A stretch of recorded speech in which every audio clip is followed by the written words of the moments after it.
Welcome everyone to the JP Network again. And if this is your first time being here, my name is Paul. We are going to get into a hefty topic today, but we also have a special guest today. And I want to welcome our special guest today, and this is Mitchel. Welcome, Mitchel. Hey, thanks for having me, Paul. I'm happy to be here and, just talk and have a good time and share some experiences and, hopefully someone can learn something or, you know, hopefully my experiences can benefit, uh, other people. So excited to be here. Thanks. Hey, no problem. That's perfectly great. But to welcome everyone, I want to thank you for all. If you first tuning into this, we actually go live at 8 p.m. Friday nights at actually 8 p.m. Central Standard Time, 9 p.m. Eastern Pacific Time. Wait, Eastern Standard Time. Yeah, Eastern Standard Time. And that being said, I just want to give a quick disclaimer that our thoughts and our opinions are completely our own. Everyone's entitled to their own opinions, and there's always exceptions to the rule. But today's topic, we will be discussing what to actually expect when meeting your Filipino girlfriend for the first time in the Philippines. This is going to be an impactful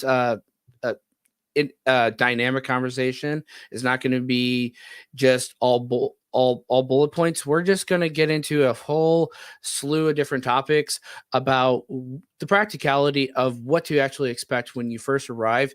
We might even talk about maybe some culture shock. We might talk about certain things to what to expect when you arrive in the airport in Manila for the first time, what to do when you pack, like different things and all about that. But with that said, I want to welcome my good friend, co-host, Bob from Love Beyond the Sea. Hi, Paul. How are you doing tonight? Wonderful. How are you? Very good. Like I said earlier, it snowed today, but it was cold, and hopefully that's the last sign of snow this year. I think it might even be spring already. I'm not sure. It's getting there. We're actually gonna go right into was it spring 4? We're actually gonna Yeah. go into daylight savings. Do you do daylight savings where you're at? Oh yeah, definitely. Okay, I did. It's on Okay, my I didn't. calendar, so I don't forget. No, okay, This that's Saturday. awesome. Hmm. So I do want to welcome everyone that's here. If you can, just leave. We're not going to answer all of the questions. We can kind of cover some of them along the way if we do actually see some things. But we're going to try to just open to a Q&A at the very end. So if you do, if you can just hang in with us, we're just going to go right into our topics today, and hopefully this is going to be really educational for all of you today. But Mitchel, so tell us a little bit about yourself. Yeah. Hey, guys. My name is Mitchell. I'm from Minnesota, Minneapolis, Minnesota. Born and raised north central Minnesota. Um, on this channel because I met a wonderful woman. Her name's Ren. Fell in love. It kind of fell in, watching some content for Paul and Bob, and eventually I reached out to ask a few questions. Paul's been great, answering a lot of questions. So, and I got the opportunity to come on here and share some experiences um, and and hopefully help some folks out and just have talk about it. It's I'm excited to talk about my Filipina, and she's the love of my life. So it's something that I'm really passionate about, and I'm always looking forward to talk about it. So That's really good. So with that being said, Mitchell, how long have you known Ren? it's going on 3 years now. Okay. This spring it'll be 3 years that we've been talking.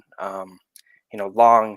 It's not something I ever expected. I know a lot of people could maybe could probably say that it's not something I expected, but it was during COVID. Kind of the tail end of it Hmm. for Minnesota, anyways, for our regulations that we had in Minnesota, USA. It's on Tinder. I'm a single guy and can't really go out to the bars or can't go out. Can't go out to meet people like normal, right? So I'm on Tinder, and Yeah. eventually, I paid for it. I paid for like the Tinder premium, So I'm like, I got to get myself out there, because I was coming off of I was about 2 years removed from a long term relationship, so like I got to get Mm. myself out there, and I ended up matching with a Filipina.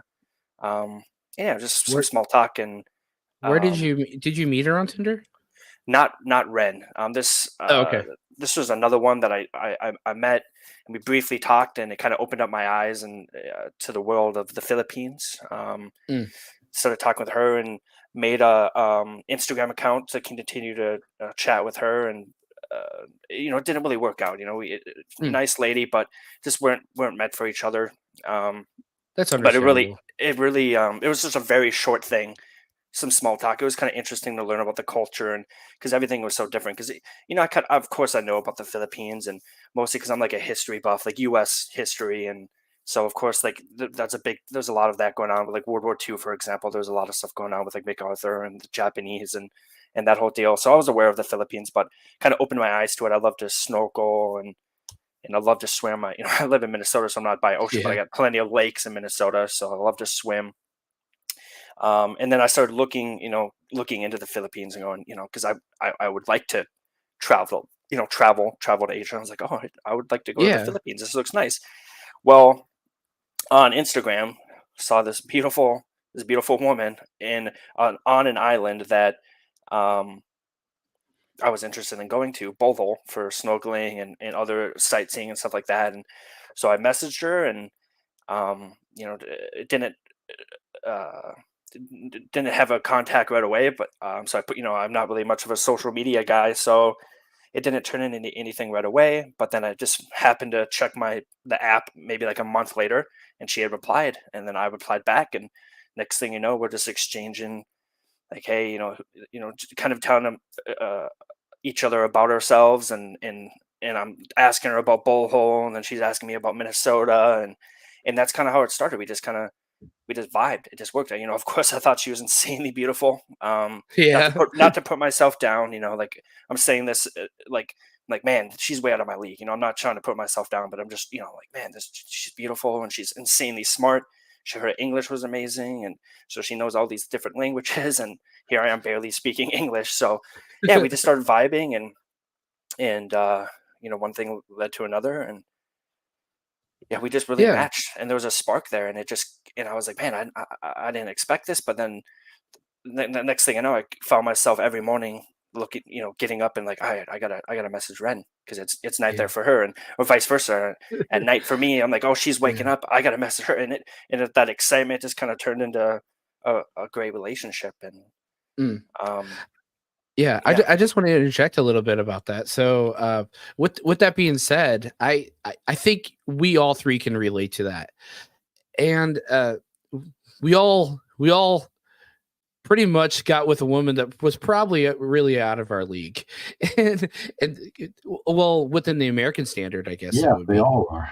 Yeah, yeah, yeah, and that's like how we all kind of feel about it. I know I felt when I fell in love with my particular woman. Yeah, I I was just like, man, I really won. I really felt like I won out of this because the one woman I finally wanted before I actually got with a Filipina. I was kind of dating in the prospect of saying every single woman that I wanted that I thought was in my league didn't want me.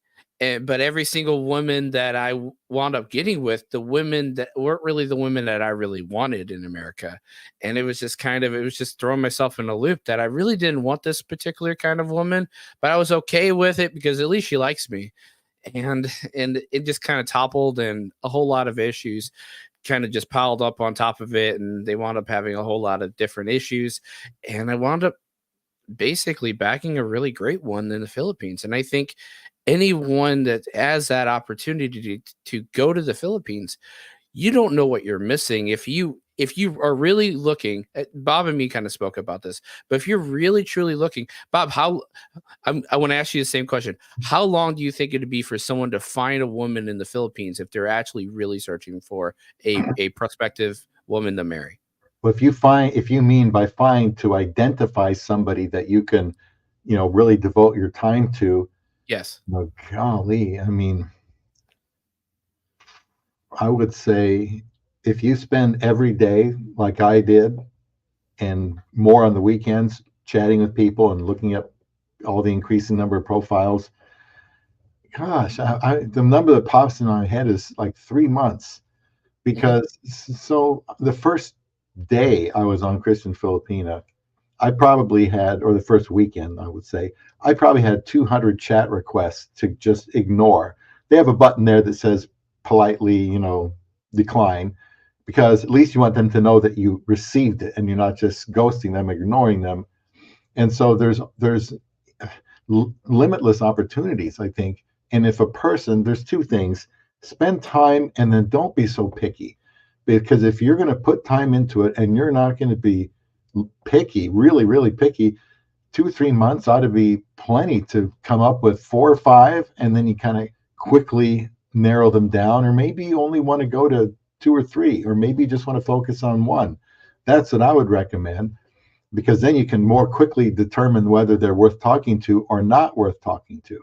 And Mitchell said the first girl, it didn't sound like very long before they decided they weren't right for each other. Then you just move on to somebody else you can spend more time with.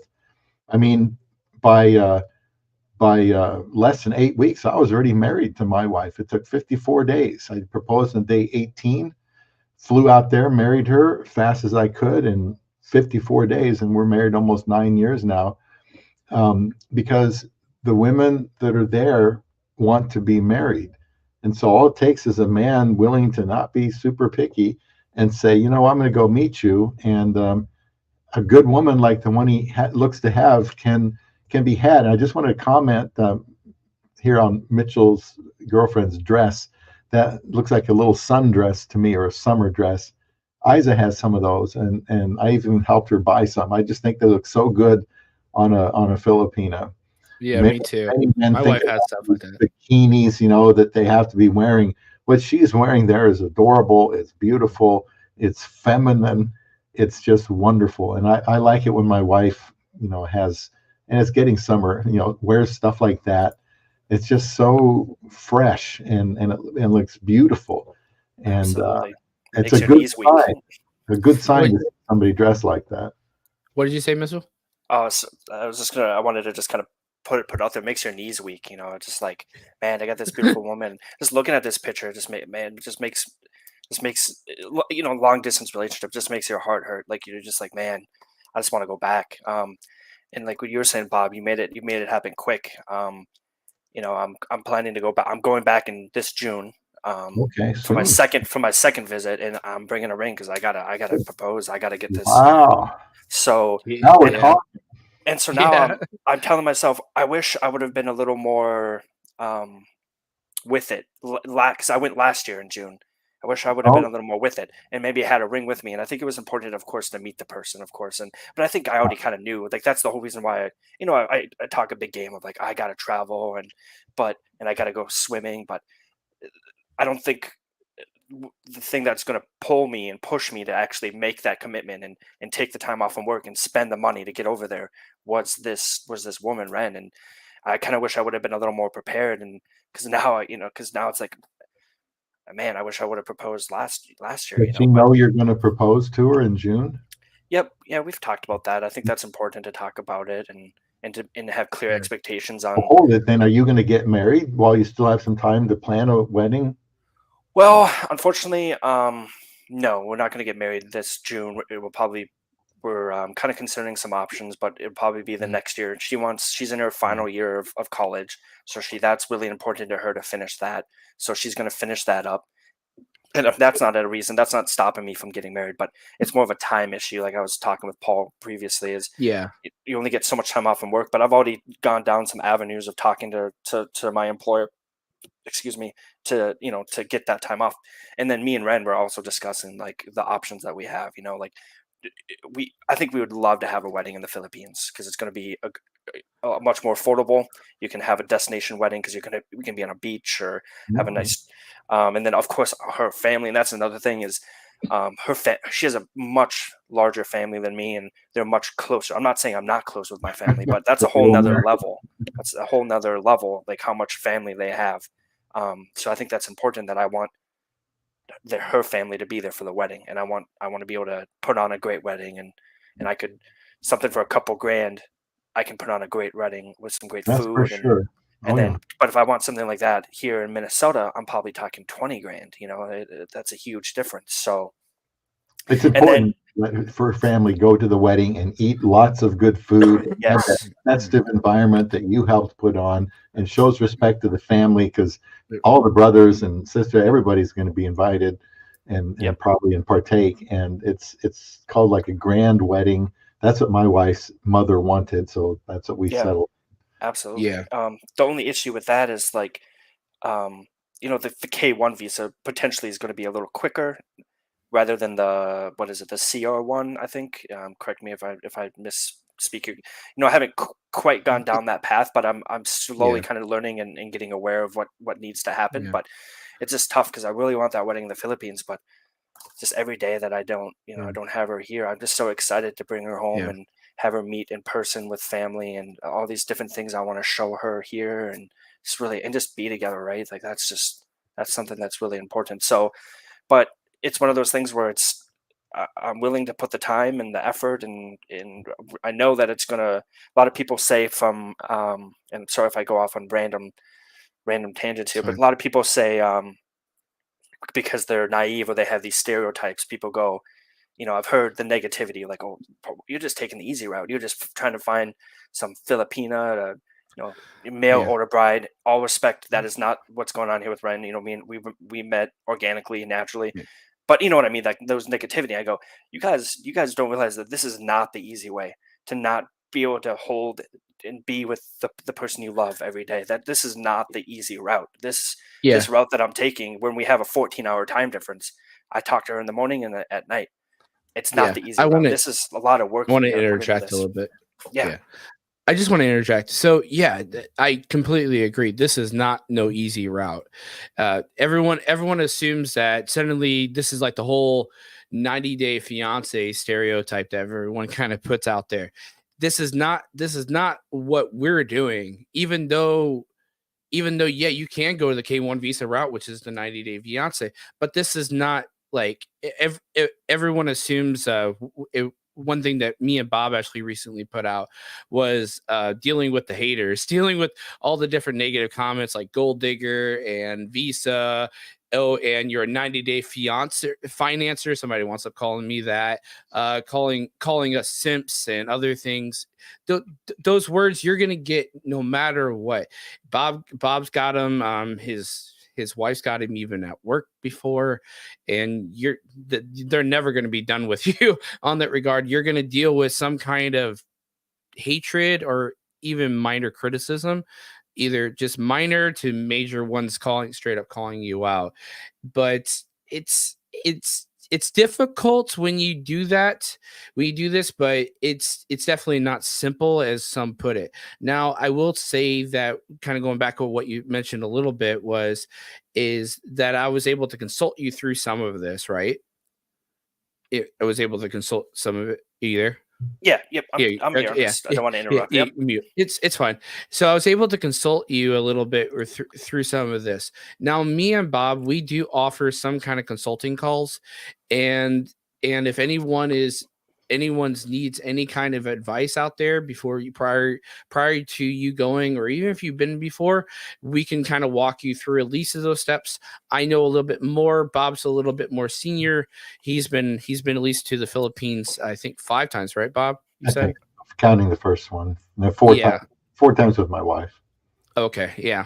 So Bob's been doing that. He can also kind of give you some good biblical counsel through relationships, dealing with that. Bob and me are actually talking. I'm trying to help promote his book a little bit more. What's your book called again? What's the name of your book? It's called Meant to Be, A Match Made in Heaven, How I Found My Wife on Christian Filipina. At least that was the original title. I might have changed it into some kind of a manual for how to find love beyond the sea, because it took like the first 5 years of our marriage, and I tried to put in order all these videos I had done and write it out, from saying, hey, how do I get a camera? Because at the time I didn't even have one. And what's it going to be like talking to somebody from thousands of miles away, talking to a younger woman from thousands of miles away? What are people going to think? Am I doing the right thing? And all those thoughts you have when you're starting out, all the way to, oh, okay, well, I'm going to go meet her, and now what am I in for? And then get married, and what am I going to do? And so there was a lot going on that happened really really quickly. Yeah, even including, you were even mentioning about them coming to America and preparing for that, even, right? I think you wrote that in the book too, right? Or you write Oh, well, anything? I mean, it would be nice if they could say, why don't you come up here during the winter and see what it's like in Minnesota, or Nebraska or Missouri? But that's just not going to be allowed by the government. So Yeah, uh, but I mean, in your book, do you cover about bringing her to the U.S. oh, you mean also? after she's here on a Yes. spousal or fiance visa? Well, yeah, you start. One of the videos I did was it was like, I don't know, 11 hours before my wife arrives. What's on my mind? You start thinking, okay, this is the day. Is she going to be on the plane? Am I going to miss her? Well, our airport's small, so I didn't see her get off the plane when I was sitting out there watching that little plane. It used to be a screenshot I had on my computer for a long time. I don't think it is now though. But I never saw her get off. But then when I went downstairs to the carousel, there she was, and I can tell you like yesterday what she was wearing and what the temperature was like and how I was feeling. And that's the day you hope for. And you got to remember, you guys, when your wife gets here, she could be very tired physically, especially if she's had to have 3 or 4 flights. And she may be a little bit angry with TSA or the airport experience. She's had a long time to sit there missing home and thinking about things. So when she gets there, it may not be, those two people running up to each other and jumping in each other's arms, because this is a big, big move for her. And so you kind of have to, I just want people to be aware of that. The guy's not changing anything. He's right there where he's always been. She's the one making those huge adjustments. So it may take her a few days to really feel like it's not a dream and that it's really real and she can't go back. And that's just part of the adjustment process for her. So just be aware she's going to have one. I know when I went to the Philippines, yeah, we jumped in each other's arms. Did that happen to you, Mitchell, also? You kind of have a similar experience? Yeah, like Bob was saying, you can remember exactly what she was wearing, and I wouldn't say we had a run up. And I don't know if it's a Midwestern Minnesota thing, and also just a personality thing. But I was, uh, I, I, I remember I came out of the airport and sent her a message, say, "Hey, my plane landed," and she's like, "All right, we're coming, we're coming now," because her parents came and one of her brothers came, and I remember spotting them from 100 yards out, and I saw her right away. I go, "Oh yeah, that's her." I've been on so many video calls, so many pictures. So yeah, no, we didn't have like the Disney, run up, but I hauled I walked fast to get over there. They wouldn't even barely Yeah. off the bike, and I was right there in front of them. And Wow. I think with the parents, of course I gave her a big hug, and was didn't want to be too uh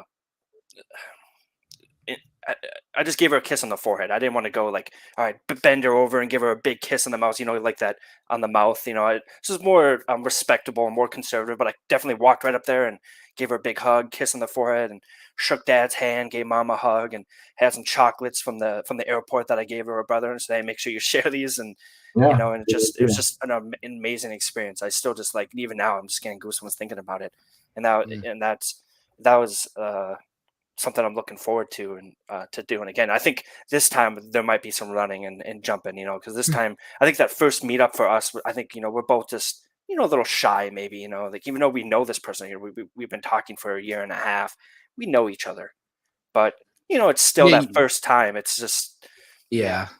And then I can agree. I can agree on that first time. You feel a little you feel a little that this is finally it. This is finally the girl that you've been speaking to finally, and you're finally going to actually meet them in person, right?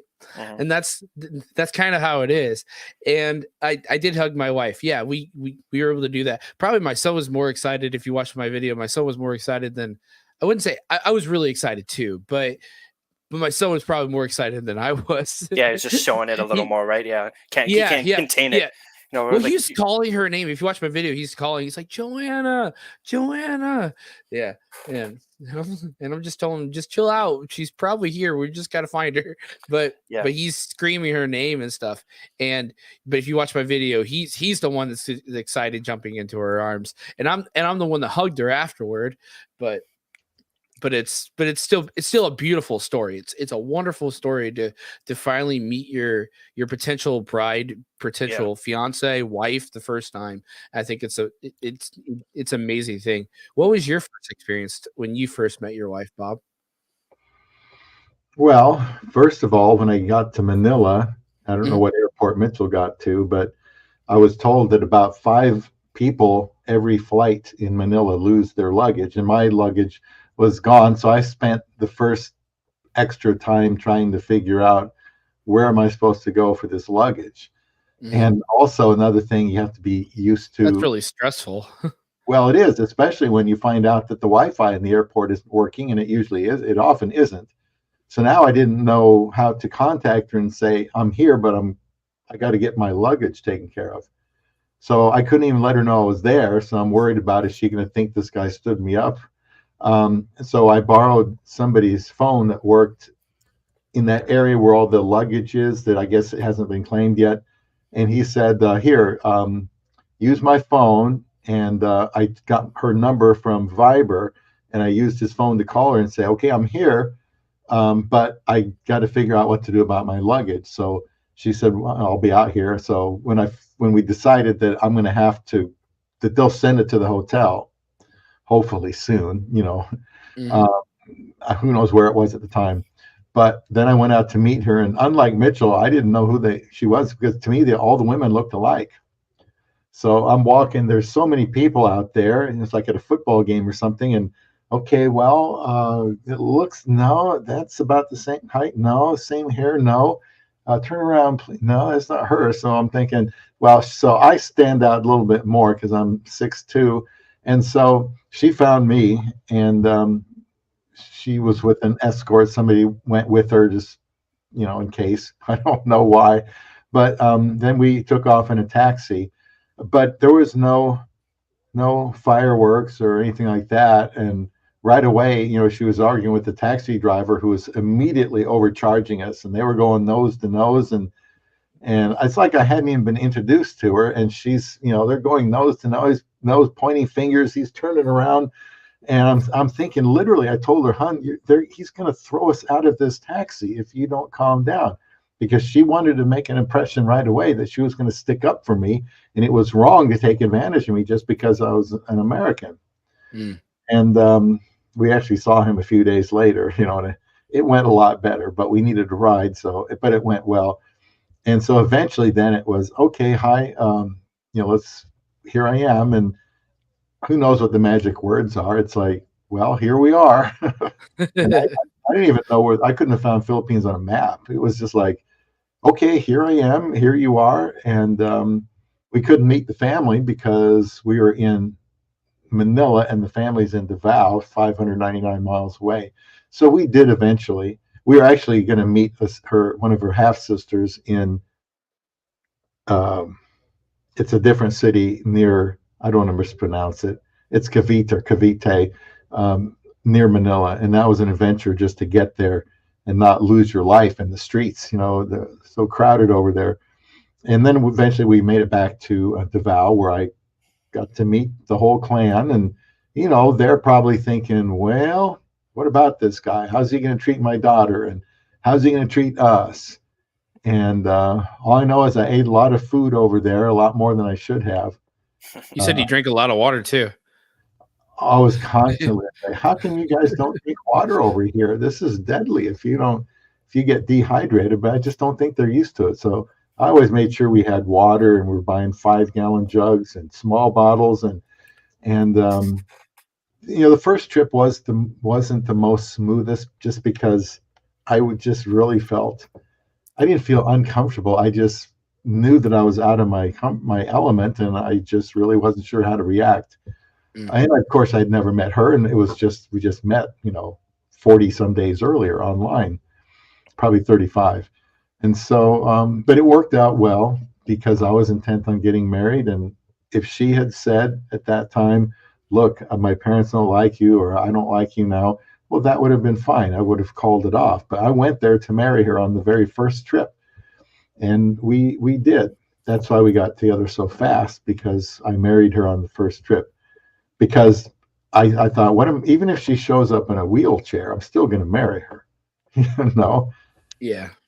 So what's there to lose? I'm just going out there to make it official, and not knowing everything about her. I don't think you should expect to know everything about her. She's going to reveal to you, like any woman, what she wants you to know when she wants you to know it.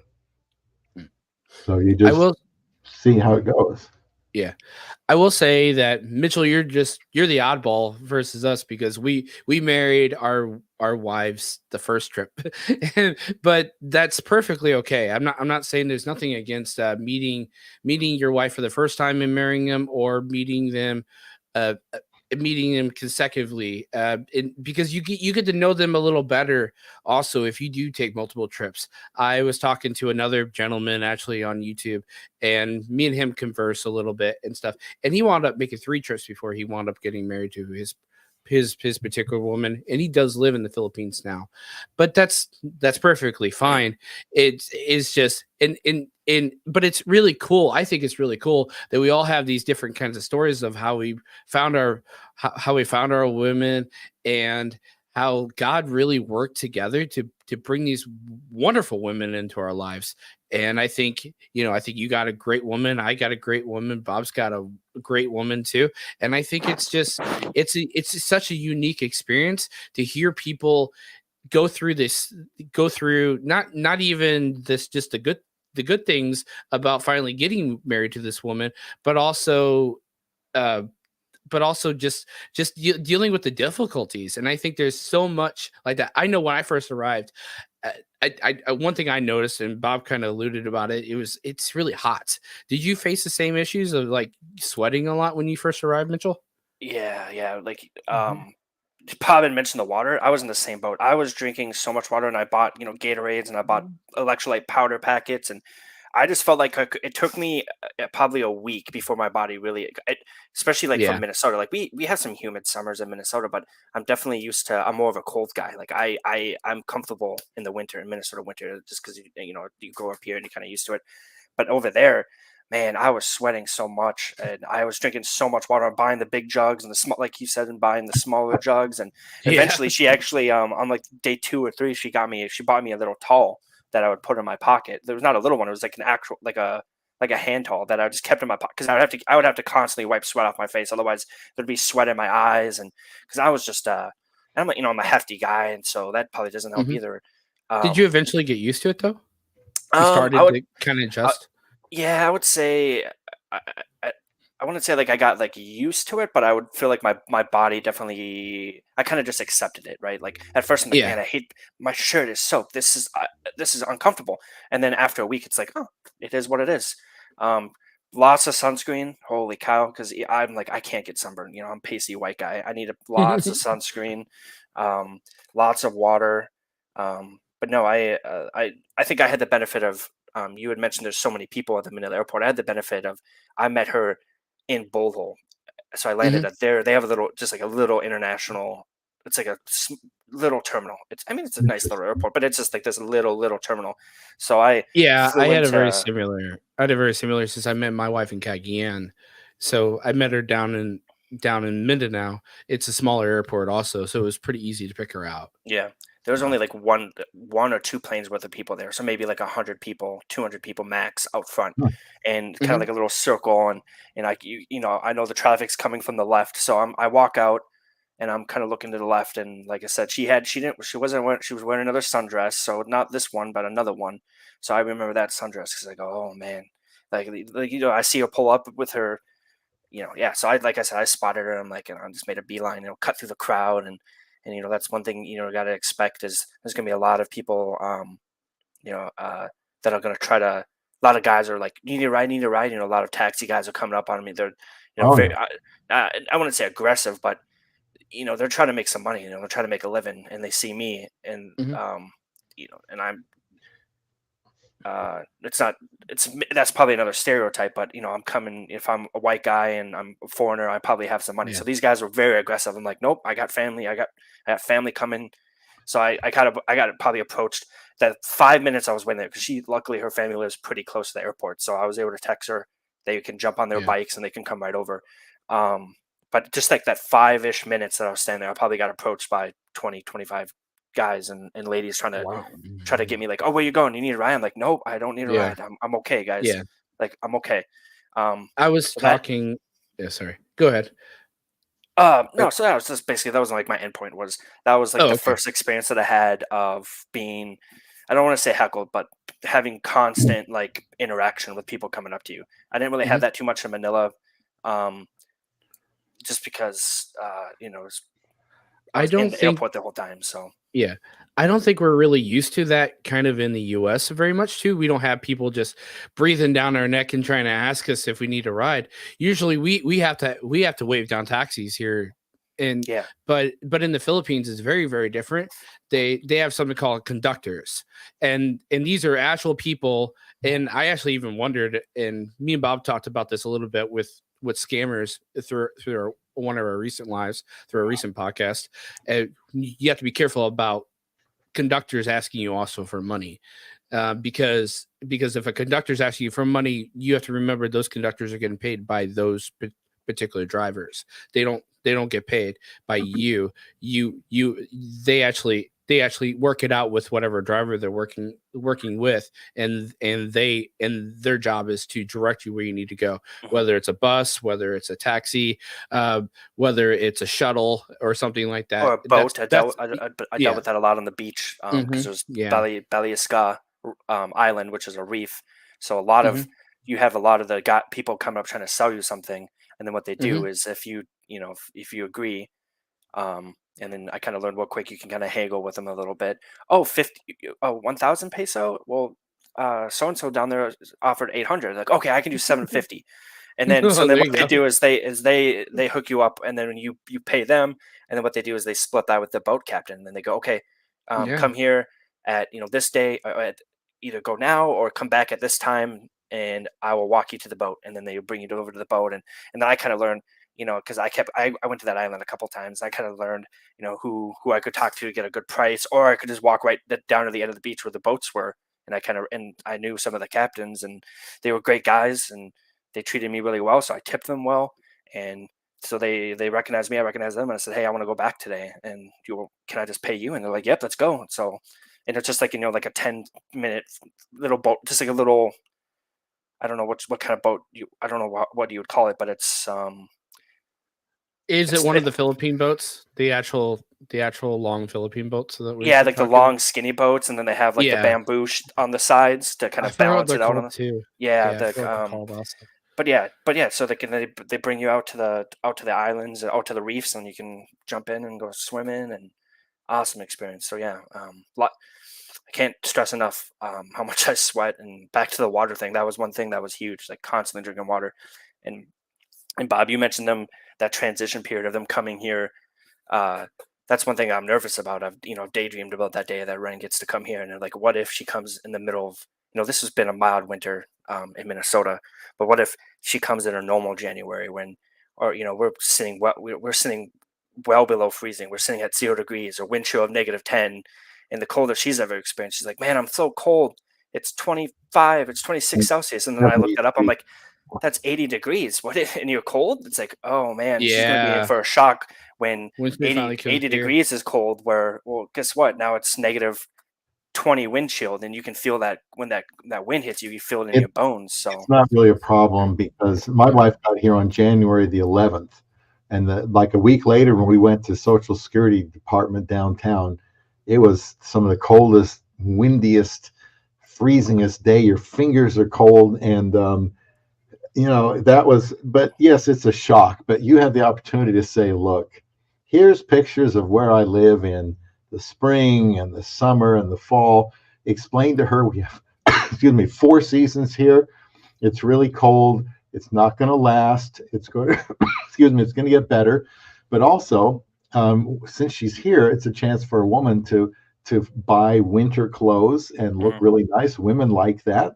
So you say, hey, hon, we need, well, probably she should have a winter coat before she gets here, or Yeah. at least something nice, warmer. And then you can say, hey, let's go to some of these malls and let's find you some good gloves and boots and cap and coat. And she's going to Scarf. like the fashion aspect of getting dressed up. And then the winter's over and the spring comes, and then she's going to start wearing different clothes, and then she can start wearing the shorts and the short sleeves and whatever. And then she'll realize, okay, it's going to be cold for a while, but it's going to get more beautiful than she can imagine for half of the year. It really is. The spring and the fall is beautiful. Summer she's already used to. And so the only problem is the winter, and it's not really a problem. Filipinas can adapt to any weather, and it's not full time. And you can tell her that and reassure her it's not full time here. Yes, it can get cold, and you can show her some videos of when it's like other times of the year. It's normal. It's beautiful. Minnesota, I lived in Minnesota, in St. Louis Park, Minnesota in 1981. And it was cold in the winter, but it was also very beautiful weather. Yeah, Just like you're right next to the lakes over there in St. Louis Park. So Yeah. I'm actually right there on West Minneapolis, right on the border of St. Louis Park. So you got all those lakes right there, and now it's Body Musca now, but I think that used to be called. They changed it back to its original native name, to honor the natives. But what did it used to be? Lake Calhoun, I think. But now it's Body Musca. But no, and that's something we're aware of, and we've been talking for years, and we'll do video calls, and I've told her, like, I'll make sure if you are coming in the winter, we'll make sure to have a set of winter clothes right off the bat. And then, like you said, Bob, that's a great idea to go shopping and do more, stylize yourself. she'll like that. And That's then one I way told her, to get used to the weather. Well, at least you can look nice and show your Yeah. friends back in the Philippines what it looks Yeah. nice to dress up in the winter. and Yeah, I this told her, isn't- like, I'm gonna gladly spoil you, and I'm gonna go out, and if we're going somewhere, I'm going out 15 minutes early. I'm gonna start the car. So when you get to the car is already going with some heat. You're not going to go sit in a cold car. exactly. She's seen me when I go out to the car, and I'll be on a video chat with her, and she's like, "Oh my gosh, I can see your breath." I'm like, "Yeah, it's cold." But so I've told her, I'm like, we'll make sure that you're dressed appropriately, and I'm going to do those things because I care about you, to warm up the car and heated seats and all that good stuff. Heat packs for your hands, and just She'll Yeah. she'll be fine. They- She'll be fine as long as They you wound take. up having heated coats too now, so heated pants, coats now, and all that stuff now. I just want to interject a little bit. This isn't going to be really uncommon because how many Filipinos do we know now in such a vibrant community that live in like Chicago now, and how much snow they have in Chicago and New York. True. And they have a very, very vibrant amount of Filipinos that live there. So they can, and because I was worried about it too. I'm like, because you don't see very many Filipinas like on YouTube at all, dancing around in the snow. But my wife's excited because she's really excited.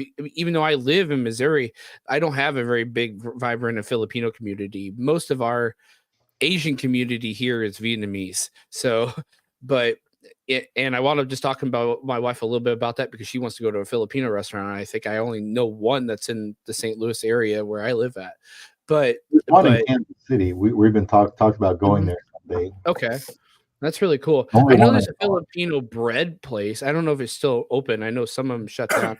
Mitchell, I was talking to you, I think yesterday a little bit because you said you wanted to go to this Filipino restaurant, but they're about to shut down too, right? Yeah, no, it's been one of my, we have actually, there's probably about 5 in the Minneapolis area, some a little further north. So I think, and there's even a Filipino food market.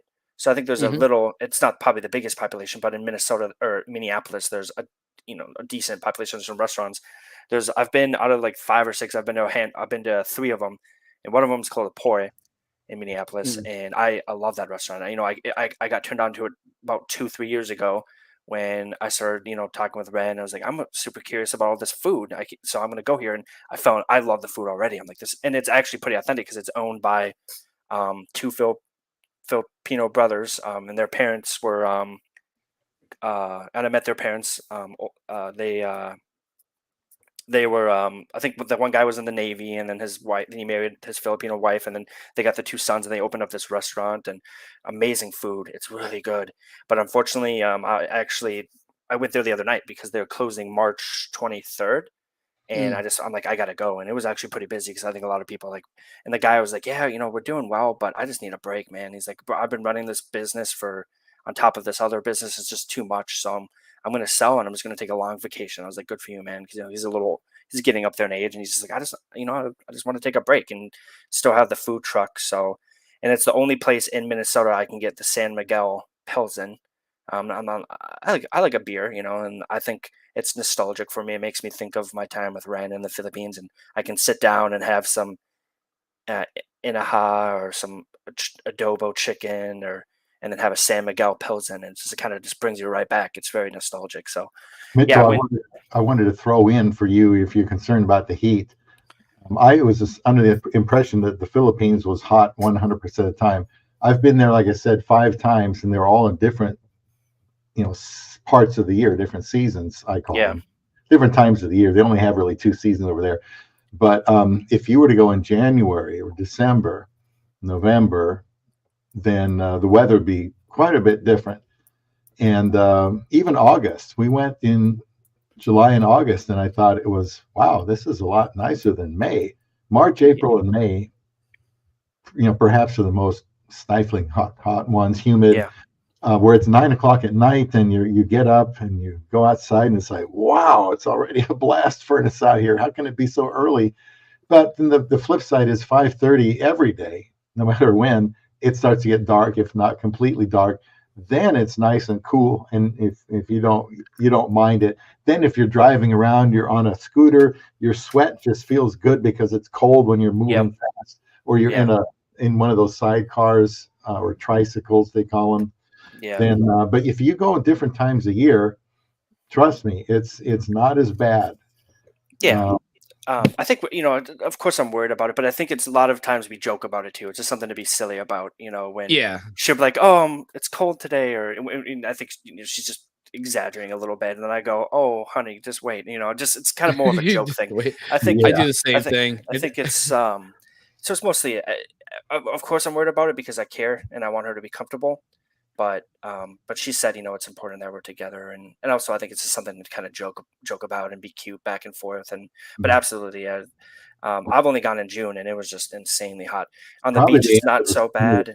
season. Yeah, on the beach it wasn't so bad, but you go inland, you go in, it's a small little island, Panglao, Bohol. I mean, because she lives on a smaller island, and then there's the big island. But you like get inland a little bit, it's like you can feel that difference because you don't have that ocean breeze. But Mm. um, That's one thing I noticed too. So if you go into the mountainous regions, into higher elevations, they do get colder. There is one particular part in the Philippines. I think somebody made a video about it. It's like the coldest place in the Philippines, and it does wound up getting close to about 40 or 50 degrees there. okay, Fahrenheit wise, yeah, and yeah, not Celsius, whatever that is in Celsius. That's confusing for us, but but how but it does get pretty chilly, and they do actually wear coats there, so it's actually kind of mm, interesting. But I noticed one thing is that even after scuba diving with my scuba diving instructor, I wasn't allowed to go back to my wife's hometown because it was a higher elevation. Because you can get the bends. I don't know if you know about scuba diving, but you can get the bends because of all the nitrous oxide that's in mhm, you, that you actually have to degas yourself, yeah, so you have to stay at the elevation that you're currently at, so your body can get rid of that nitrous oxide that's actually in there mm, through the yeah, oxygen tank. yeah, So that's how that works. And otherwise you might start cringing up, start having the bends and freak out. But that's yeah. So I had to stay the night in Cagayan because it was at that certain elevation. But when you do go more inland, especially because there's a lot of mountainous regions, especially in the Philippines, especially if you ever plan on going down toward Mindanao. Mindanao is all mountain regions. I wound up having to go up this huge hill going all the way to Davao. Well, I wouldn't say it's a hill; it's a mountain. yeah. It's a mountain. It's Mount Apo. Yeah, Mount yeah. Apo. Yeah, oh yeah, that's at like lower Cebu and all that, right? Apo? No, that's in Mindanao. That's not. That's Oh in yeah, Davao. oh yeah, That's that's not far yeah. from where our house There, is. yeah, there. The problem with the Philippines is sometimes they name certain towns also the other certain towns.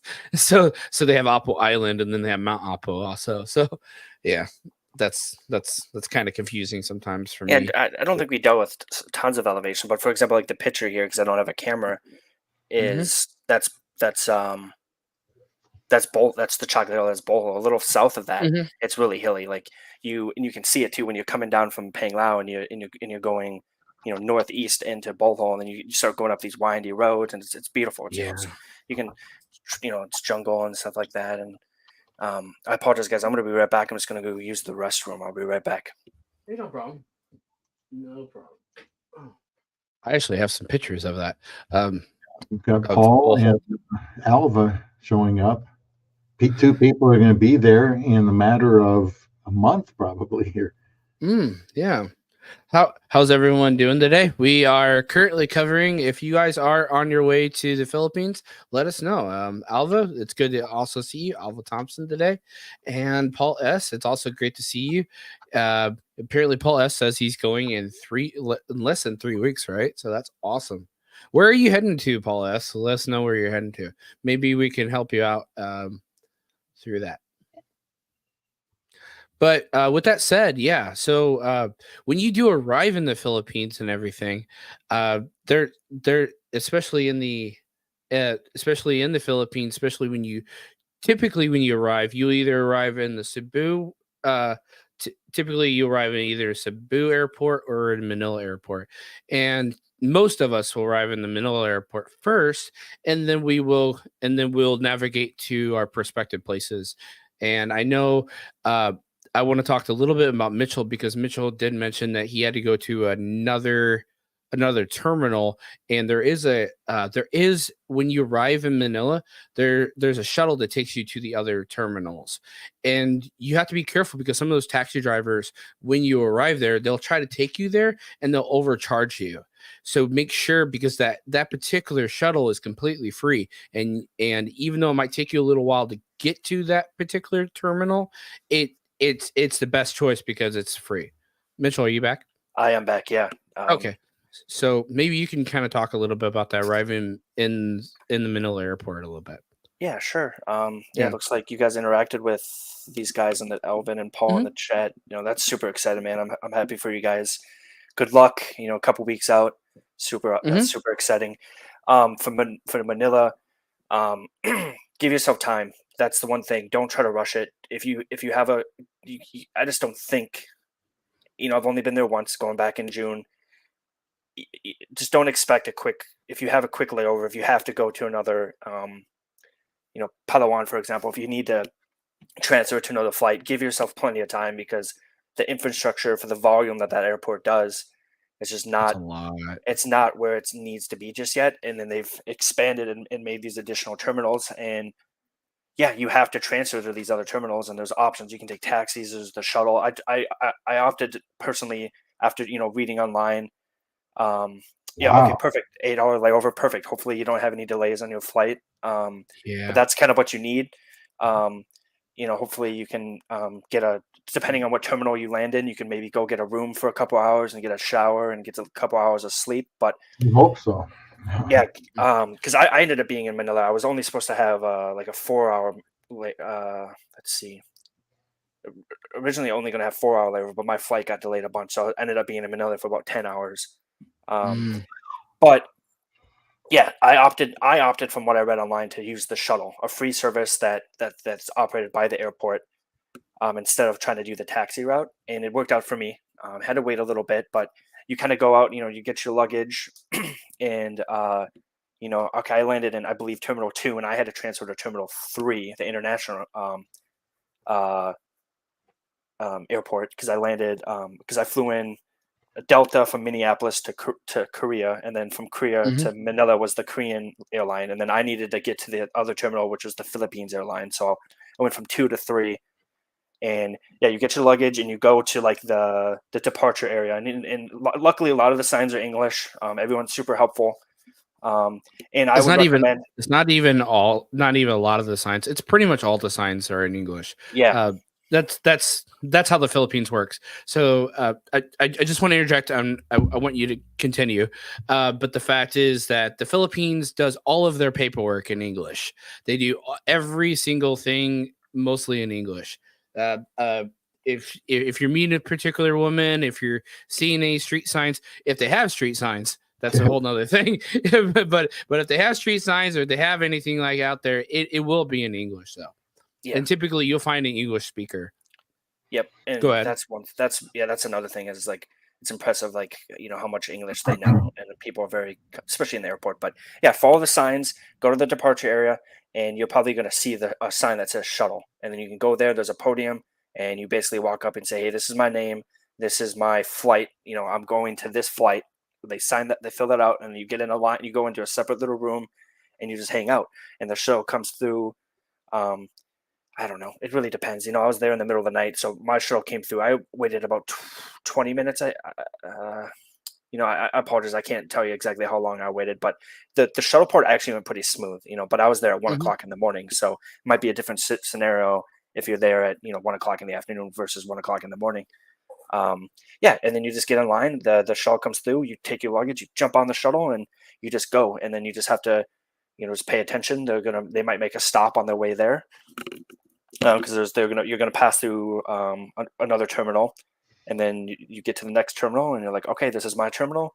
The signage, and then even like the guy driving the truck will be super helpful, and he'll jump up and help everyone with their luggage, and so that went pretty slick. And then it just kind of turned into a waiting game. I was like, all right, let me go find a spot to lay down and get some sleep, because like my flight was only 4 hours. I wasn't comfortable, going and getting a room. And that's the other issue is I was flying domestically within the Philippines at this point, because I was going to fly to Bohol. You said you went through a different route. So you went all the way to South Korea, right? Yep. I flight directly from Minneapolis to South Korea. They have direct flights, like 14 and a half hours. And it is actually the cheapest option. And the whole reason why I had to do this is I saved like thousands of dollars by booking these flights individually. It sucks because instead of your luggage getting automatically transferred to the plane, I have to go collect my luggage, go to the new terminal, go through security again. But for me, like, I'm going to deal with this hassle and then save a couple grand, because if I try to book direct to Bohol, like, Delta and these other companies are going to try to charge me $5 grand, where if I just book these flights individually to like straight to Manila. For Delta and then Philippine Airlines? Correct. Yeah. Like if you try to book it all together, they charge you a lot more. So what I did was I booked a flight to Manila, and from Manila, I booked a separate flight for the Philippines Airlines to bring me to Bohol. Okay. I would just try. This is just me. For your next trip, just check out the flights if you can. I know, like you and I talked about yesterday when we were just generally talking about everything. To try to schedule things ahead of time, and I know I was able to book it. I was able to lock in for me and my son for a round trip was 3204. At that particular time.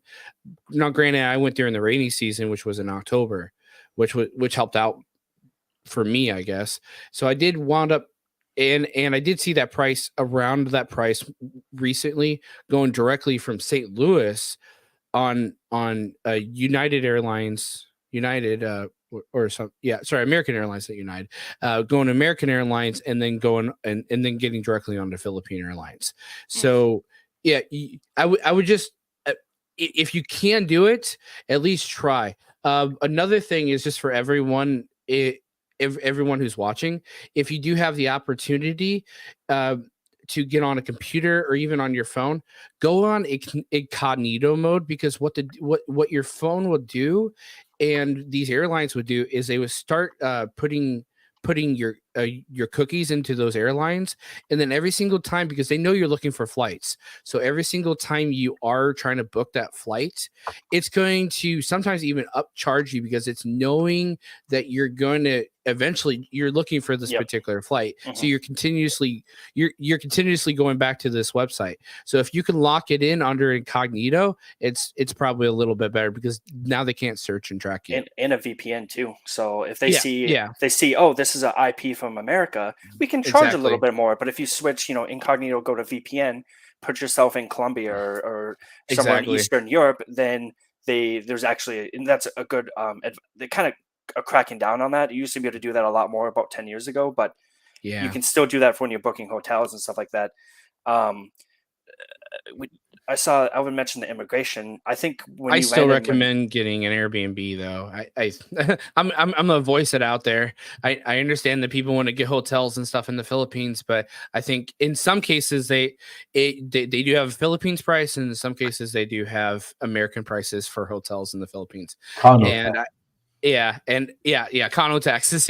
Yeah, that's what Bob will tell you, which is the American condo tax.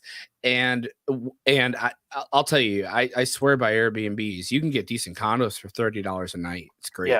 yeah, there's a lot of So cheap options there, and then it also mhm, depends on, if you're going to be on an island. Well, if you want to be on this popular beach, you're probably paying a premium. But what if I just go 20 minutes down the road and you can still be 20 minutes away from this premium beach, but you don't have to pay that premium price. exactly. I was gonna mention that for the immigration thing, you're not really gonna it's kind of just a standard process. You're gonna have, like, when you're on your flight, they're probably gonna bring you a pamphlet and you fill that out, basically standard information, like, how much money do you have? Are you bringing anything into the Mm, country? And then you, if you're a foreigner, American, there's going to be two paths. Filipinos go left, foreigners go right. So you go right, and basically you just walk up to, like, a border security guy. They ask you a few questions. They look at your pamphlet, and you're good to go. One thing, yeah, so that's basically that's all you have to really worry about is, and it's a pretty you do simple have to do process. that QR code now too. Yep, and there's a QR code Yeah, for COVID, and yeah. I see. Like, I had all my vaccination stuff set up, and to be honest, they didn't even check it. I had all this paperwork and I know. all this app set up, and I did all this to make sure it went smooth. So I would look into that, make sure that you have paperwork for vaccinations if they're necessary for the country. I don't think there are any more, but maybe No. just check, and then. But yeah, they didn't even Yeah. check it. They walked up and they Mhm. said, and one mistake that I made is make sure, if you're going to bring pesos with you, make sure you don't have over 10,000. Mm, Just yeah. because I read online, like, $1,000. Yeah, yeah. Any $10,000 or PHP equivalent. Don't try to bring that over. yep, Because you have to declare that. yep. And then luckily, I wasn't over that amount, but because I did bring some that You don't need $10,000 unless you're absolutely staying there for a long time. I may have misread it, but I thought it was 10,000 USD, so I thought it was good. Yeah, yeah. But It's then I 10,000. read on the Yeah. pamphlet that it was 10,000 PHP. You couldn't have No, over that. I thought it it's was 10,000 $10,000. when I went. I wanted to make sure I came back with at least 1,000 just to be sure. So Yeah. the way I know it works is, yeah, you have to declare to customs there in the Philippines anything over 10,000, actually at 10,000.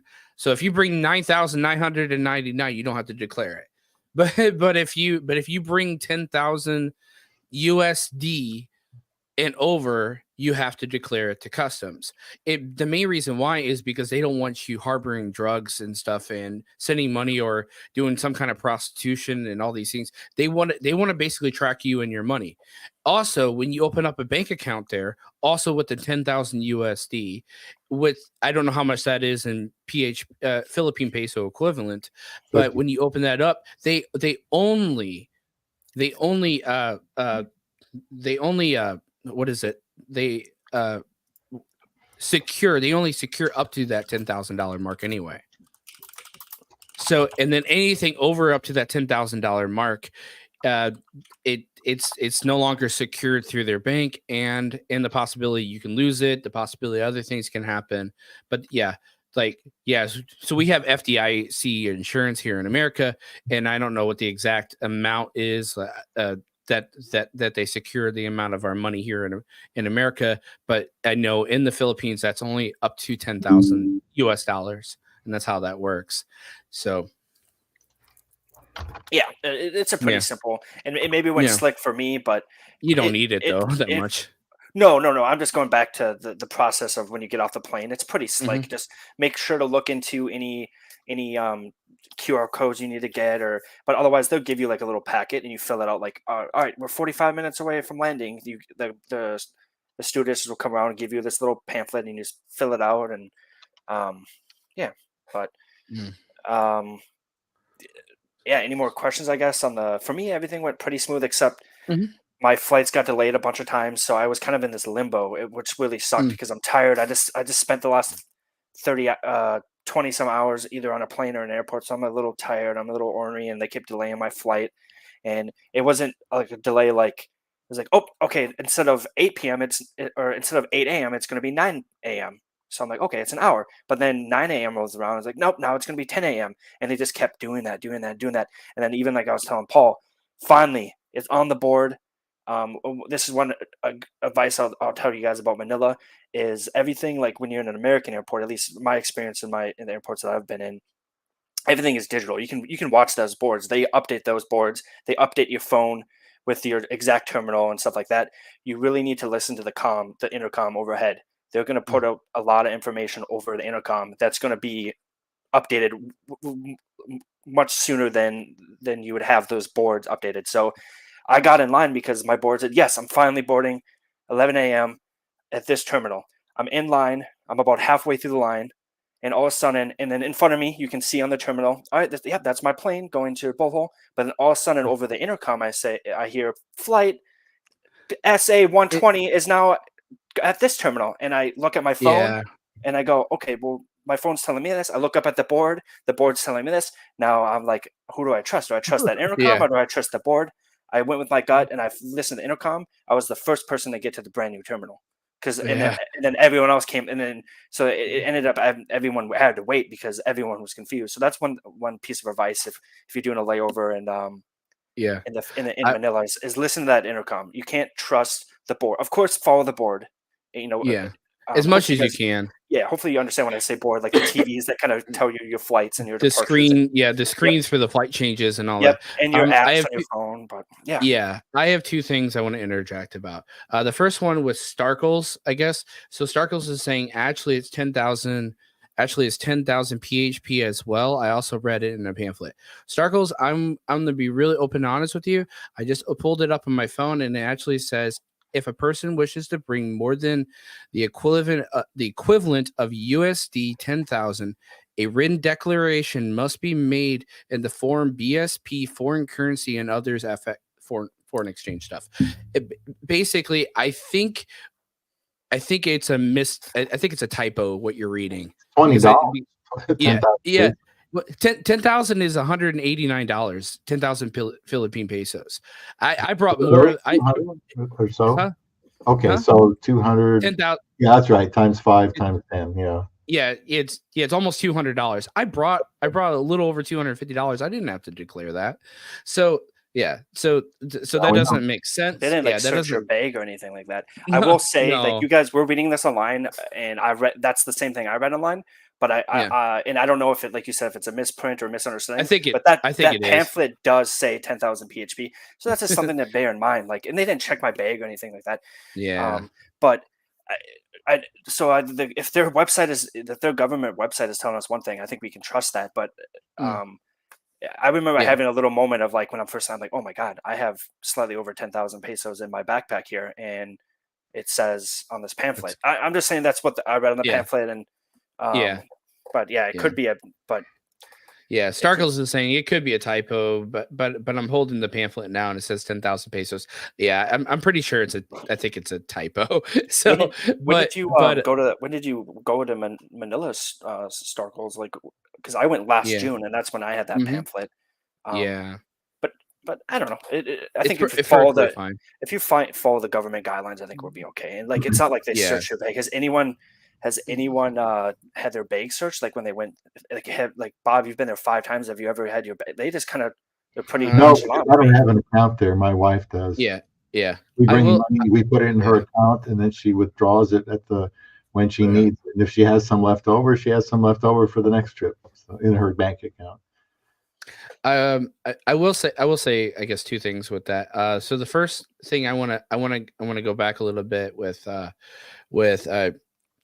you, Mitchell, you were mentioning about, just making sure and watching everything and listening out and asking people and asking questions. And then Bob was asking for help because the internet wasn't working. I think the best way out of Wi-Fi. all is, well, the Wi-Fi wasn't working. So I think the best way out of all of it, and I wound up friending a lady, is just to ask for help. I think out of anything you could possibly do, especially with Mitchell, me, and Bob, is if you don't know anything, just go up to people and ask them, see if they can help you.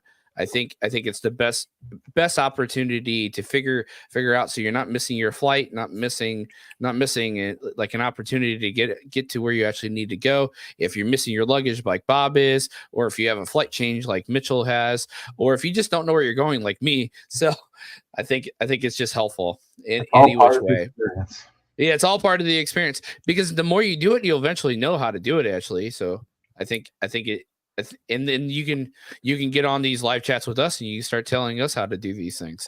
So that's kind of fun. And the stereotypes, or if that's what you call it, if that's the right phrase, of Filipinos being super kind and generous and helpful and nice is absolutely true. So yeah, it's very true. Yeah, in an airport where like there's going to be people, so you can just always ask. And then I like to be prepared. You can pull up maps online of the airport, and some people that doesn't compute. My brain, I can understand maps. So some people go, this doesn't help me. I'm just looking at a blueprint, and this is not going to, when you're actually there.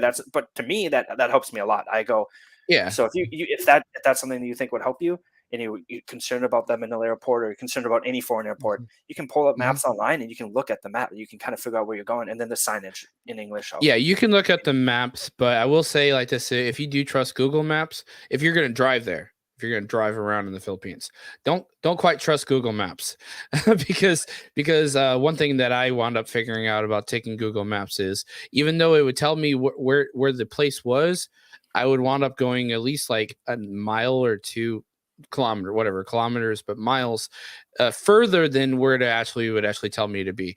So and that was just kind of an issue. Their GPS and how things are set up and everything's mapped out is not the best. And if you're thinking in especially if you think, unless you're in like BGC or somewhere in Manila that's really well developed and has actual decent street signs and actual stop signs and stoplights, if you're going way out in any kind of province area, they're not going to have a whole lot of street signs. So and just yeah, you're not, and then try to figure it out from there. you just ask directions. That's what you do. You just need to ask. Yeah. Or have that Filipino with you. That's the best way. And you don't have to do anything. In some cases, She knows what awesome. On family, we took the whole family up to the Chocolate Hills and went to some waterfalls. And I'm like, if I didn't have this family, I wouldn't have found this little dirt road that go to this amazing waterfall. It's like, there's no way I would have found this. And they're like, oh yeah, my family, we used to come here as kids all the time. Let me show you. There's a lot of hidden gems in the Philippines. Yeah, so really having those locals really helps. Absolutely. Mitchell, did you have to pay some extra meals for the family since they were there? Yeah, absolutely. I'm happy to do it. That's what I wanted to find out, because some people are kind of against that. They consider it rude, and whether it is or not, it's just the way it is. So I think it's helpful to expect that ahead of time when you're being prepared. Have extra money, because there's going to be extra people coming around, hanging out with us. Absolutely. I think that's just being a good person too. If you guys came up to Minnesota and I'm like, I'll buy you a beer, I'll buy you some food, like that. I think that's just, and especially, I think that's just the right thing to do. We're not big drinkers, but we'll definitely hang out with you and drink a soda. Oh, if you do get an opportunity, root beer is fine. But if you do get an opportunity, bring a Dr. Pepper to the Philippines, guys. If you guys have, anyone is watching, they don't have Dr. Pepper in the Philippines, bring it. So pack it in your bag and bring some Dr. Pepper for the Filipinos to try. So yeah, they might get you to try all the different kinds of orange soda that they have and all the different types of foreign stuff out there. But then they have Coca-Cola and Sprite, but they don't have no Dr. Pepper. I did find a root beer there. And I will tell you, like, I had actually a particular experience in the Philippines. We went to a Robinson Mall, and one thing about Filipinos is they use the word instead of a. Like we use a's like or a, and they use So when they, instead of saying bank, they'll say bonk. Instead of beer, they'll say ba, and that's just how they speak a little bit. And when I was at the Robinsons Mall, I went to a Chowking there, and we ate some Japanese Chowking, and I wanted the A&W root beer. I told Bob this, and I talked to the attendants there that were serving me, and I wanted another soda. So they don't have free refills typically in the Philippines, so you have to order another soda. And I told them I want the A&W root beer, and they looked at me kind of dumbfounded, like, what is he saying? Sir, that's not available. And I'm like, it's right there on your on your vending machine, your soda vending machine. I want the A&W root beer. And they looked at me and they looked over there. You mean root ba? Yeah, I want the root ba. So that's kind of how it is. But it was funny. Yeah, I'm just now finally getting that A down. Like, yeah, Red would always laugh at me because I could not for the life of me, like Tog Billaron, the city. I could not for the life of me say that. I would always say Tag Billaron. It's like, no, it's Tog. So Tagala. Yeah. So yeah. Just wanted to remind everybody here going the first time, not to drink the water. Never ever drink the water. Don't drink the ice. And you have to be careful about ice cream, if it's made with water or ice or crushed ice or anything like that. No water, no ice, because it might not be, you might not be able to tolerate it very well. Brush your teeth with bottled water too. Yeah, like actually, I use sink water for that, but I wasn't. I was paranoid, so I used the bottled water. So okay. I recommend I recommend this. So if you can boil the water there and it's fine. But you can boil the water there and it's fine. They're finally changing that in a lot of areas. One particular person, he wound up doing like an actual video and testing the water around Manila, and it is safe to drink now. You can drink the water in Manila in certain areas. I wouldn't say it's trustworthy everywhere, but they do have a lot of water going into a lot of other feeds and stuff like that. They don't have a whole lot of different well water. You can't quite trust the pipes and stuff through there either. That's the biggest issue, is trusting the different pipes, because a lot of them are older. So they just don't have the infrastructure that we have to possibly test and treat the water that we have.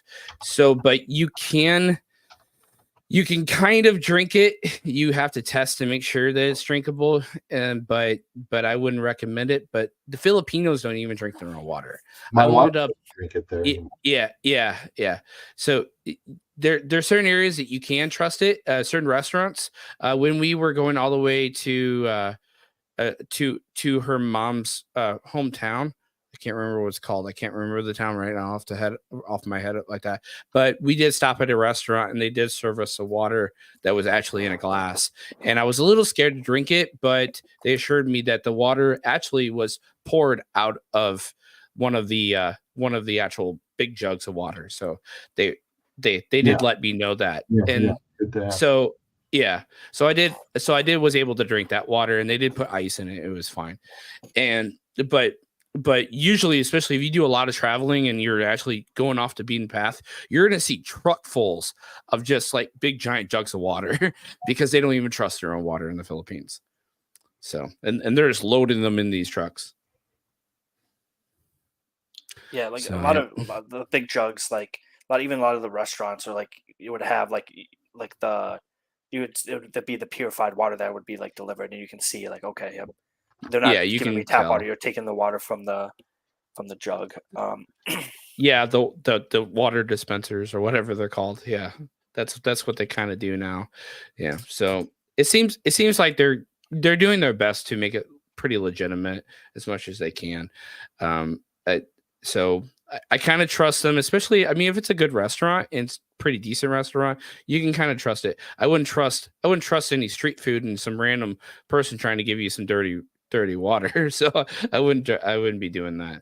But definitely like that. And if you're getting tap right out of your wife's sink or something, I wouldn't trust that tap water either. I don't really drink tap water at my own house because how much calcium I don't either. how much calcium is in it. And it's like it's already chalky tasting. So yeah. But it's just the way it is. Hey Paul. Bob said the runs. Is that what the Montezuma's Revenge? I've never heard of it, but I know you can take pills for like malaria pills and diarrhea in case something there makes you sick. You can go to. I went to a travel doctor that, so this is not for everybody, but luckily my insurance was covering a lot of that. So I went to a travel doctor that kind of went over lists of vaccinations, like, okay, what part of the Philippines are you going to? Are you at risk for XYZ? And I can't think of some of the terms or some of the things, and then if not, then get the shot or make sure you're up to date on your vaccines. And then they also prescribe you like a medicine, like Bob was saying, like you can have your over the counter like Pepto-Bismol and stuff like that to help with the runs. But if you get it real bad, I luckily had zero issues. But you can actually get a prescription of like a pill that helps with that if you get really bad runs. I will recommend the possibility of that. One of the first things you'll probably get in the Philippines is something called traveler's diarrhea. And one particular book I do recommend if you do want to read or even listen to, it's on Audible. It's called Vagabonding. And I think it's a wonderful read. It kind of tells you, hey, to get off the tourist path and go on the off beaten path and stuff. And if you want to actually really truly rugged and travel a little bit. And one thing it does talk about is you will probably face in most other countries is just the differences in food, and you can get a certain kind of medicine called traveler's diarrhea, which will help you with the runs and stuff like that. And I didn't face traveler's diarrhea right away, but I think about day 3 in, I started facing traveler's diarrhea when I was at my wife's hair salon. And I was in the bathroom. I had to go to the bathroom like 3 or 4 times there. And that was like my first real introduction with the tall bowl. So that was kind of it. But just back to what Bob was saying, just be very mindful of what you eat, what you drink. Just be careful. Make sure even something simple. If you're going to eat at a restaurant, maybe just go on Google and just kind of look at the reviews. And if there's some foreigners that have had experiences, it'll probably be on there. So I think just be very careful and just hopefully, I mean, I think everyone's different, and luckily I didn't have any issues. So I didn't really have too much issues after my traveler's diarrhea. I would say that you can kind of already know how to trust it. I mean, if it's a well-established restaurant that a lot of people are going to, even if it's street food.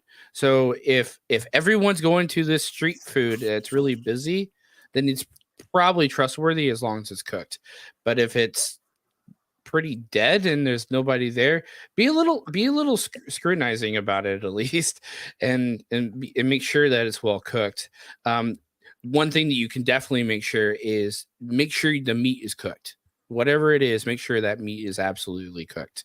And otherwise don't try it. No. I would not recommend eating pig blood soup or anything there. So because they have that. So Paul, as far as traveling here, one thing that might ruin somebody's experience before they even land on the ground is trying to get too cheap with your airlines. Now, we were going to go one time and we had to rip up our plans and go later, and it cost us twice as much as it should have, but we had to pick some cheaper airlines. And man, I'll never again, because if you're on a long flight and even 4 or 5 hours and you don't have that TV monitor there, and it's smaller and there's less room in the aisle, it's like, to me, it's like, look, if I'm going to go that far, I want to have at least the minimum amount of comfort out there. And so that was the only time that happened, and it was not planned that way. But I think these cheaper airlines, you cut some things. I know you want to save money, but I guess if you can handle it, you're also probably going to take longer to get there with longer layovers if you try to save money. So I don't know. I'd rather just get there as fast as Yeah. we can. I know. It's not good not having a TV monitor there. Yeah. I will say one thing about cheaper airlines. I'm not sure about cheaper international airlines, but I know domestic airlines, cheaper ones, typically they won't feed you as much. They might give you a small snack or something if they feed you at all. And typically the way they get you, even though it's cheaper and the seats are kind of not as comfortable, the biggest thing to get you is the fact that your luggage is not added into the fee. So you have to pay to also put your luggage on there too. So even though you're trying to bring a carry-on, they'll charge you even for that carry-on. That's usually that's their way to get you. So yeah, it's cheaper, but then they won't add that carry-on fee. So that's kind of how that works. Yeah, I think that goes back to your question earlier, Elvin. Like when you asked about your carry-on, I think, like Bob said, that was great advice. Just go on the website, find out what those dimensions are, and you're probably going to have to pay depending on the airline. There's size dimension and still a weight. I mean, if you got a couple bowling balls in there, you're going to take one of them out. Yeah, they definitely do it by weight there. It's not just by size. So that's a big one. And then also just I agree with Bob too. Just spend a little more money and just be comfortable. Because if you're going to be on a flight for 10 plus hours, or like me, Minneapolis to South Korea, 14 and a half hours. I know what that's like. Yeah. I know exactly. Well, it's still 14 hours from all the way from California over to Manila too. Yeah, exactly. Yeah. So just, I mean, if you can afford it, of course, sometimes, just the situation, you just can't afford it, and that it is what it is, and make the best of it. But if you have, for me personally, I'm going to dish out a little more money to be comfortable and fly on Delta or something, just because I'm not going to have any issues with fees or baggage, or just I'm going to get some nice food, some pretty decent food actually up in there. So I like that airplane food. Philippine Airlines, I like it. It's nothing special. Some people probably think it's terrible, but man, when you're hungry and you're kind of bored, it's like, when is that food coming? I've been sleeping here for a while and watched 3 shows. Shouldn't it be time to eat? I don't even know what time it is on those long flights. You just have no idea because they shut the windows, and unless you look, you have no idea. Yeah. Like Paul, Paul T in the comments, like you said. So not only do I pick the better airline, but also I did pay an extra $200. Like if I'm already paying a couple thousand for this flight round trip or whatever, what's $200 to upgrade to Comfort Plus? Like for me, extra leg room, that's huge. Like exactly. I'm just a little over 6 foot, but I'm like a hefty guy. I'm a bigger guy, and it makes a huge difference for comfort. It really does. So that's a great point, Bob. Like that, and I think everyone's probably experienced that, but it's another thing to really take into consideration. So I understand. Yeah, I agree. You guys be patient. Be patient in the Philippines. I'm not patient. Many times my wife has said, "Tell me if you don't stop being like that, you're not coming with me the next time." Because I'm complaining about the TSA guys. What the heck does he need to know what kind of meat's in my sandwich? What if I don't even know? Is he going to arrest me? They ask you, what kind of meat's on your sandwich? I said, I don't know. I haven't eaten it yet. It's in my bag, but I just bought what they had. And, I start to get a little feisty. And my wife says, hon, just answer the questions. It's like, well, why? It's a stupid question, or why can't I bring this water in here that I just bought over there? Just 10 feet away. It might have explosives in it. Well, you better tell the person that sold to me over there in that part of the airport, because it must be safe there. Why in the world are they making me drink this water or pour it out? And it's like these silly things like this. It's like, I do get upset, and she has to tell me this is just part of the experience. And it's like, I don't want to experience this, but I've learned now in 4 or 5 times, you can't change it. There's nothing you can do about it. Be very, very patient, or you're going to ruin your own trip. It'll be your own fault. I'm criticizing myself for that. Just be patient with everything. Everything. Yeah, exactly. This is a big vacation. Do not bring your temper, or anything like that. I want to kind of add to what kind of Bob's mentioning for anyone to know. So when you get to like Manila, or if you go to another airport in the Philippines, I kind of experienced this even in Cebu. So what they would do is they would have one checkpoint, for like a TSA or like a screening or something with the next raid and put your bags in, and then not even 10 feet further they would have another one that you would have to do the same thing and do it over again. Not only were they, in some places they were not only just checking you, they were doubling and even triply checking you. I actually had one particular encounter just leaving the Philippines.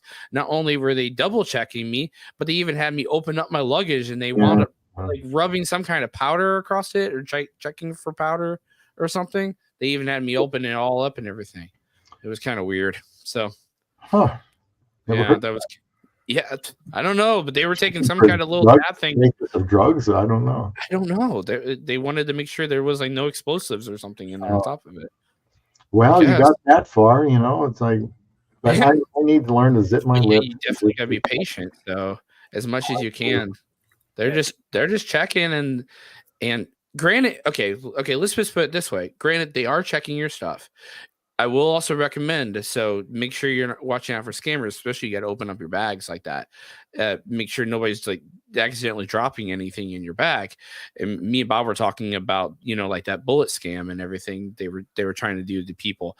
But I will recommend that the fact is that they have more people working than we do in America now.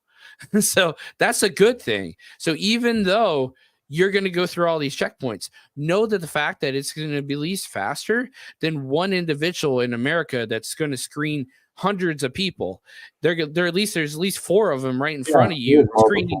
Yeah, there's multiple people.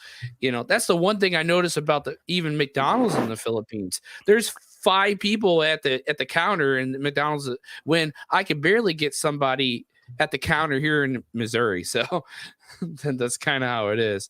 But so I'm glad that the Philippines is overstocking. Me and my wife were actually recently talking about this too, because she's going to understand that the Walmart checkout lanes here in America, there's barely any lanes open, and now you have to do self checkout. Yeah, but if you go to the Philippines, you actually go to the mall and the actual checkouts in the mall, every lane's open. So that's how it works. I want to address this quick from Paul, because he's talking about reserving a hotel near the airport for the first couple nights. One of the best things we did when we were on a long trip was we got a hotel just to sleep in overnight that's right close to the airport. That way we could get up, shower, change, and get on that plane. There's a place really close. I don't even know how my wife knew about it, right next to the airport, and we just stayed overnight there, changed our clothes, take a shower. And that broke up that long trip, finally getting to Manila. And then we went to Davao, from there. So you might feel like that's a good idea. Yeah. I will say this. I'm just trying to remind Mitchell and Bob that I try to put this on a podcast too. So if we could read what they're saying, then we can address it. So that way people who want to listen can also understand what we're reading.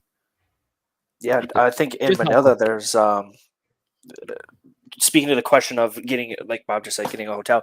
There's actually, I believe it's Terminal 3 in Manila, where you can actually, if you're out of security, instead of going to departure, you can actually go up a couple levels, and there's actually like a skyway bridge that brings you across the highway, and there's a strip of hotels and malls. So I literally did not go outside. I got on my way home. Because my flight was early the next morning, and I didn't have a flight leaving from Bohol that would get me to Manila in time to meet that flight. So unfortunately, I had to go the night before. So I landed in Manila the night before, and my flight is in 12 hours. I'm not going to sit in the airport for 12 hours. So you can actually go up to the Skyway, cross the highway, and now you're in a strip of hotels. I didn't have to go outside. You can walk right into a hotel, check into your room.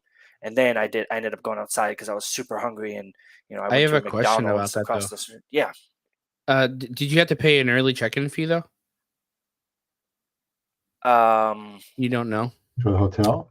Yeah, no, I had to when I was in Cebu. I had to pay an early check-in fee because I didn't reserve a place. So I had made reservations, or I had made a booking. Okay. So there's no early check-in because I landed at like 6:00 at night, and I think their check-in probably starts at 3 or whatever. But I knew that I was going back to Manila, and I made that decision that I don't want to sit around for 12 hours. I want to go to this hotel. I want to take a shower. I want to sleep in a bed. So that's what I did. Yeah. So I made the reservation in advance, knowing just from Googling. And, I think if you guys look it up, Manila Airport, I believe it's Terminal 3. There's a bunch of airports hotels over there, and even a mall.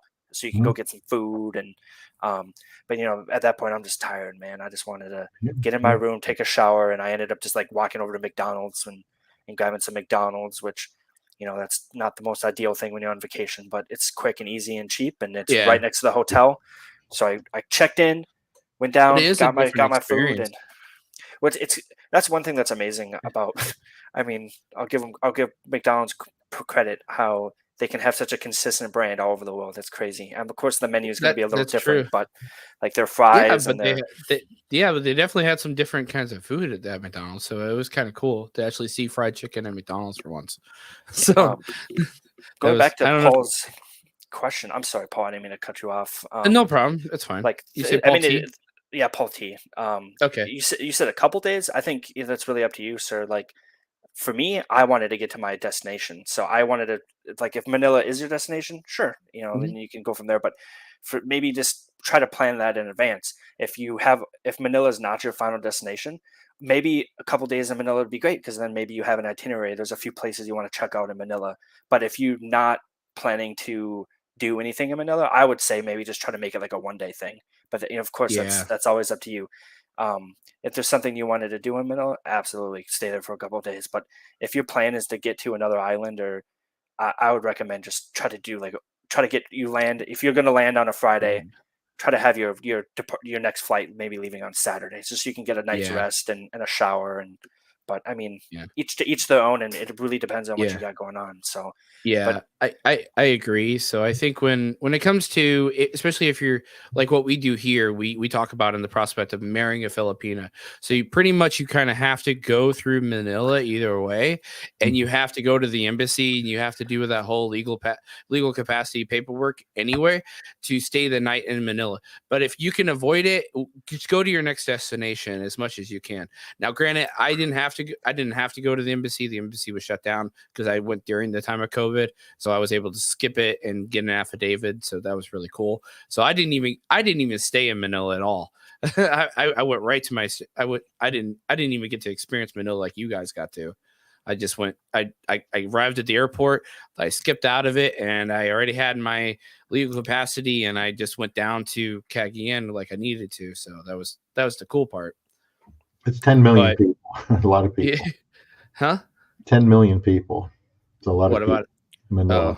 Oh yeah, that's a lot of people. The traffic is insane. It is. Yeah, I heard about it, but I've never been to Manila, so I don't even know. So, but I heard that there's a lot of people, especially tourists, they put their backpacks in front of them. I guess because a lot of pickpockets and stuff like that. So they put their bags in front of them.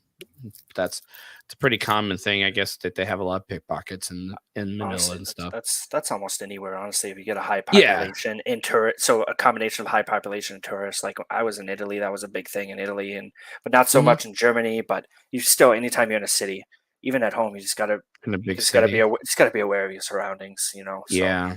But 10 million people, that's a whole nother story. I think there's probably, I don't know about Missouri and Nebraska, but I think Minnesota is like 4 million people in the whole state of Minnesota. We're only 2 million, 2.2. Yeah. So now if you're going to this city that's more people than, like if you look it up, like how many people per square mile, like in Minnesota, I think me and Ren were talking about this recently, and like I'm going to make these numbers up because I don't remember the exact numbers, but in Minnesota, it's 5 people every square mile. But then in Manila, it would be like 50 people. It's just like insane how much more condensely packed it is.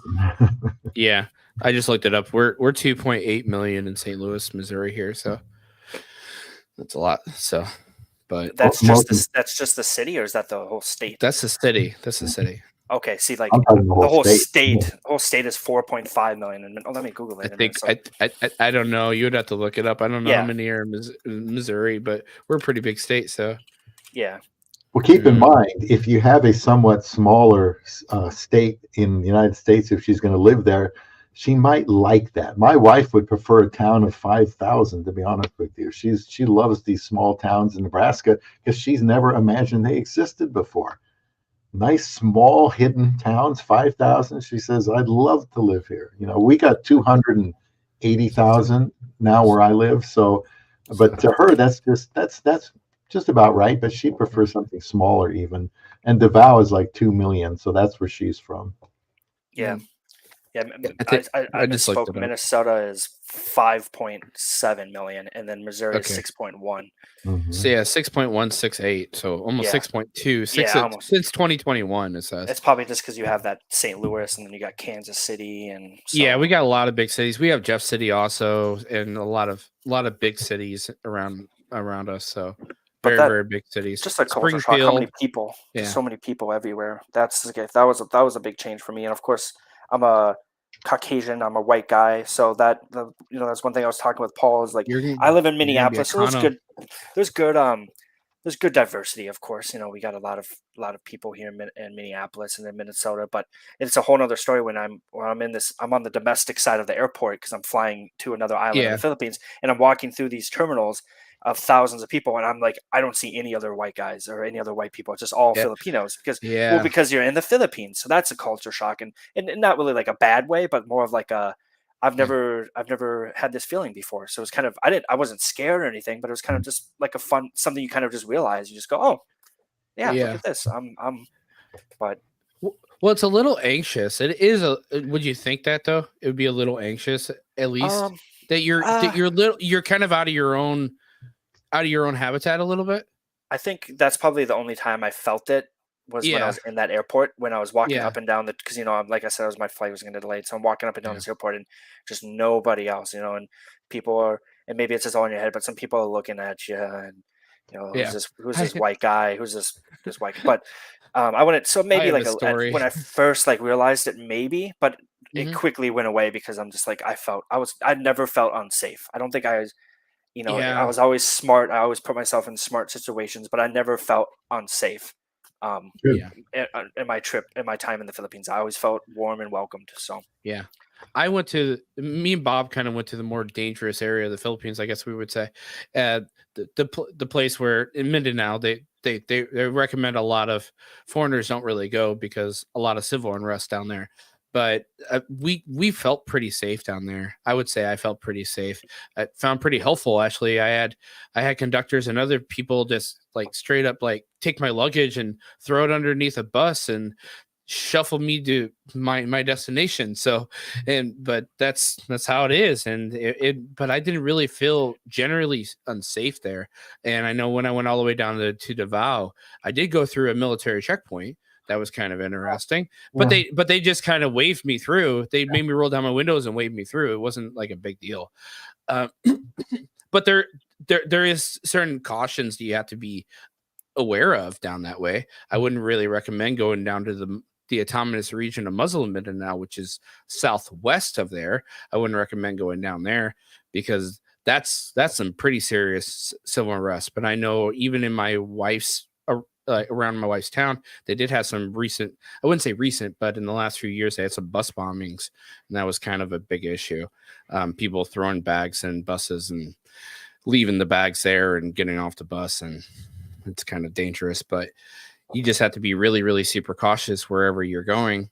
But I live in St. Louis, Missouri. I live in technically the top 1, 2, 3 most dangerous cities in the world. Sorry, in the United States, I wouldn't say. And I don't really feel like I could walk outside right now and I'm not afraid that somebody's going to shoot me. I don't think. I mean, but there's certain just places you just don't go in St. Louis, and certain people that you don't really mess with in certain parts of St. Louis. Typically, people that are looking for those particular issues, and you're dealing with a lot of crime, you're putting yourself in those in those positions. We just had a particular student in school. He was doing a bad drug deal, and with another particular young kid, he was driving up and I guess doing a drug deal in his car with another student, and this other student decided that he wanted to take his life and shoot him, and one of the other kids in the back seat decided to run out of the car and run away, and they also got shot. But that's putting yourself in. I talked to the kids in the neighborhood who I mentor, and I said, you don't want to hang out with those kinds of people. That's where you don't want to put yourself in that position. If you keep yourself out of that position, you should have nothing to worry about. You don't want to hang out with people that are doing bad drug deals.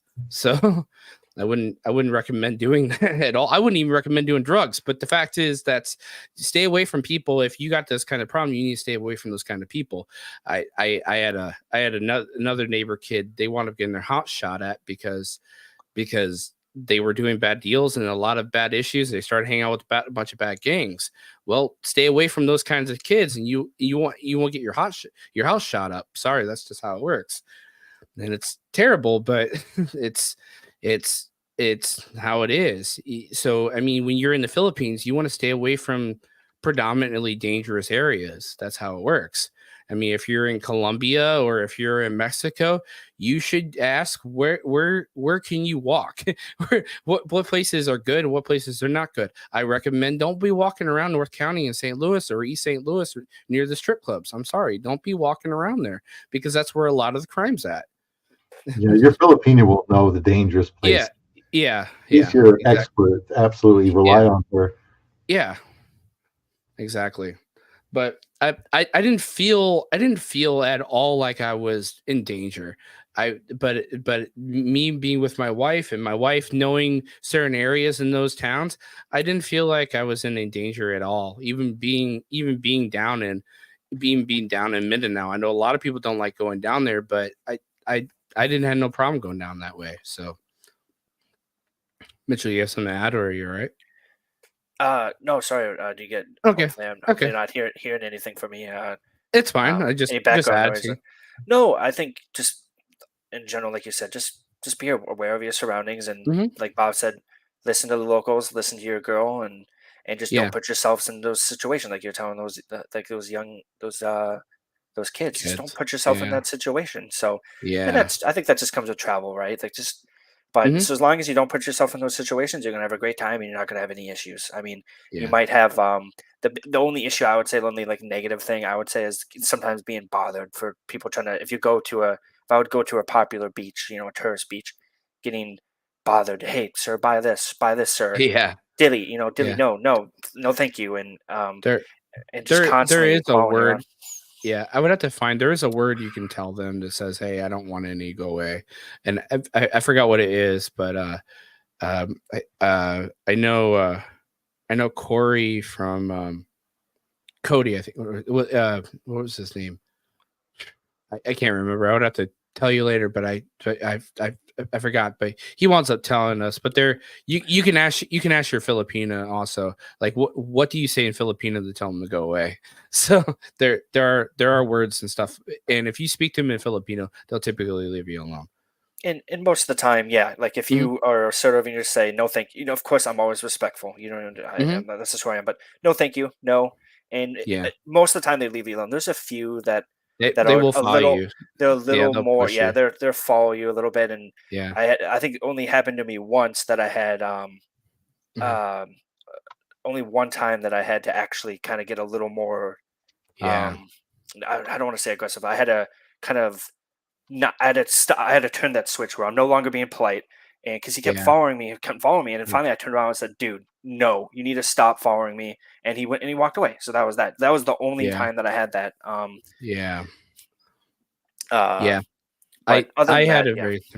had a similar experience right before I'm leaving the Philippines. It was like my last day being with my wife, and this one guy kept trying to sell me grapes, and he was being a little persistent too. Yeah. I mean, there's my wife right now, Joanna's space right now. Hey, Corey and his wife from Dumageddon. No, I was talking about Cody, the one guy from We Wonder. He winds up saying something, Joanna. He says there's a Filipino word that you can tell them when they kind of get a little persistent, and I don't remember the exact word, but I'm sure you can help me tell them also in the Philippines to tell them, hey, I'm not interested. And then Starkle says something about, what did Starkle say?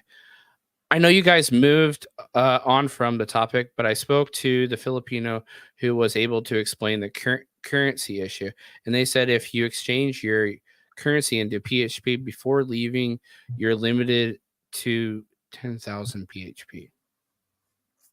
Okay. I guess so. Maybe you might be right. Okay. I'm not going to argue with you, but I don't know. I was able to change my US currency in, I think it was around $250 at the exchange booth in Manila. And I was able to kind of go above and beyond 10,000 PHP. Well, I think I was. So that's the stipulation right there. Is when you landed in Manila and went through customs, you had USD 250, correct? Now, Yeah. So if that 250 was peso, then you would have had an issue because you would have been over 10,000. At least that's what that pamphlet said. That's what the pamphlet said. So because you had US, that's maybe my interpretation. I did have some Philippine pesos with me, and I think I had roughly. I didn't tell anybody, but I had my uncle passed away, and my uncle married a Filipino also, and he had some Philippine pesos that I took with me in the Philippines, and I didn't let anybody know, but I was carrying it in my stuff with me, and I did have approximately maybe $400 worth of Philippine pesos with me. Yeah. So it was probably well endowed over 10,000 Philippine pesos. So, Joanna, I don't know what topic it was. I know he was talking about traveling through, like, I think throughout Cebu, and basically he was kind of recommending something along the lines of certain what to say to people who kind of who are a little persistent trying to sell you something. So that's how that was. Yeah, I didn't have any problems. The only reason why, Bob, Joanna, if you're asking the topic earlier, I think Alvin mentioned, what's it like going when you land the first time you land in Manila? What's like the customs and immigration? What kind of what's that like? And I just expressed like a story that I had where I read online 10,000 USD, so I thought it was golden. And what I did was I actually had that converted at my bank before I came because I wanted to have some cash on hand. You paid a lot then to have it converted. No, I did it through Wells Fargo, and it was slick. I looked it up. Oh, really? At the time it was like a good exchange rate, and I didn't have to. And my bank just did it for me. So I said, that's good. So I said I can't remember the amount I had, but I converted.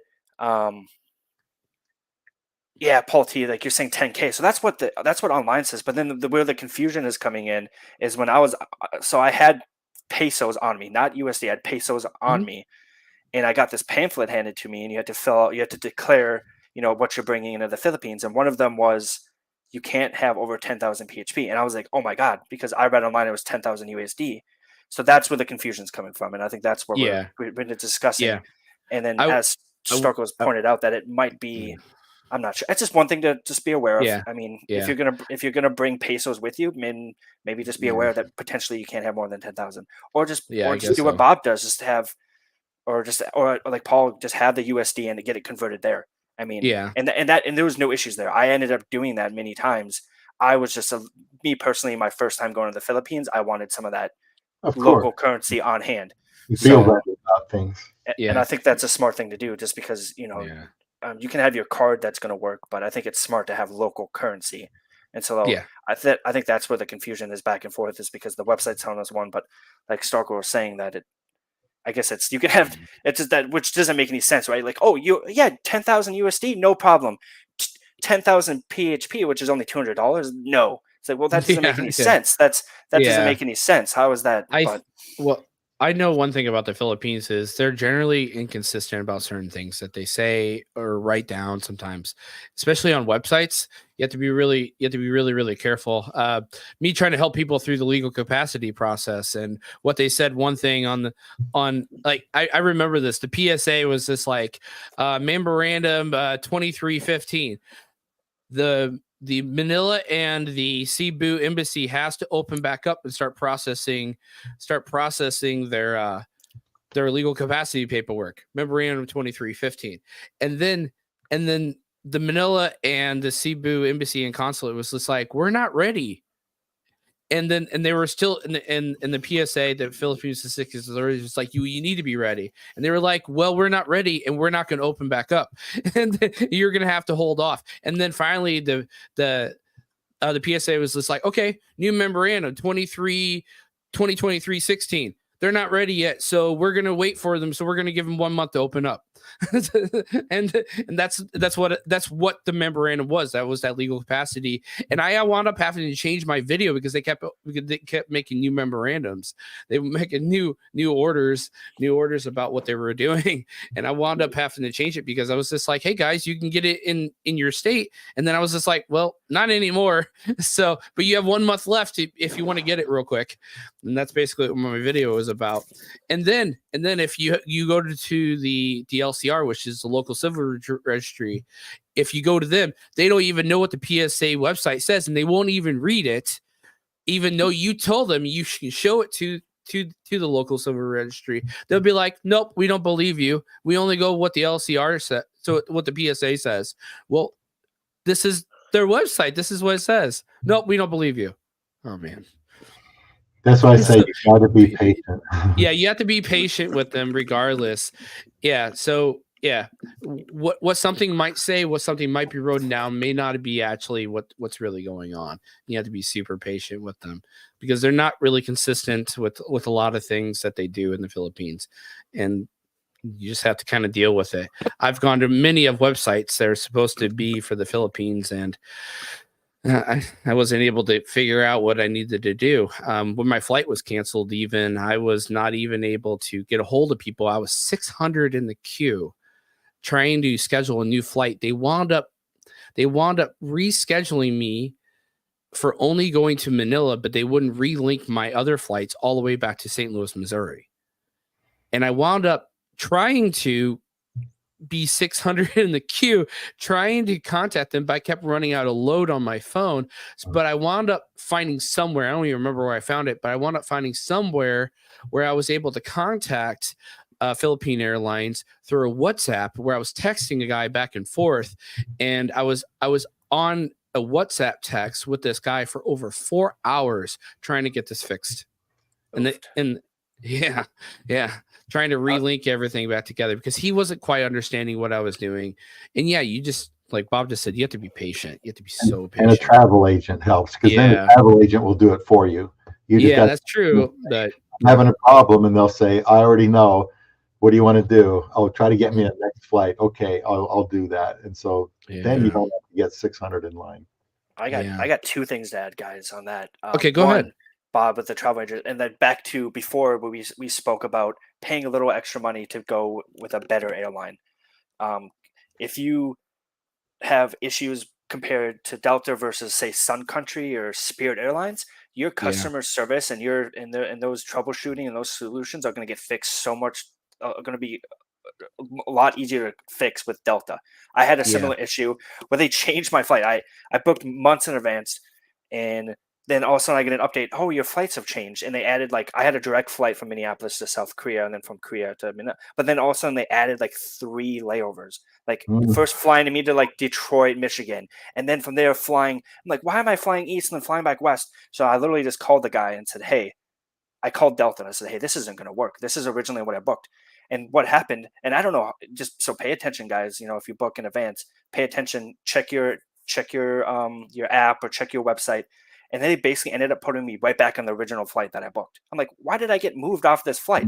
But I got the email and I called them like within the hour. So just pay attention to that. And then the other thing I wanted to bring up, which doesn't involve airports, Paul, you were talking about having load on your phone for service.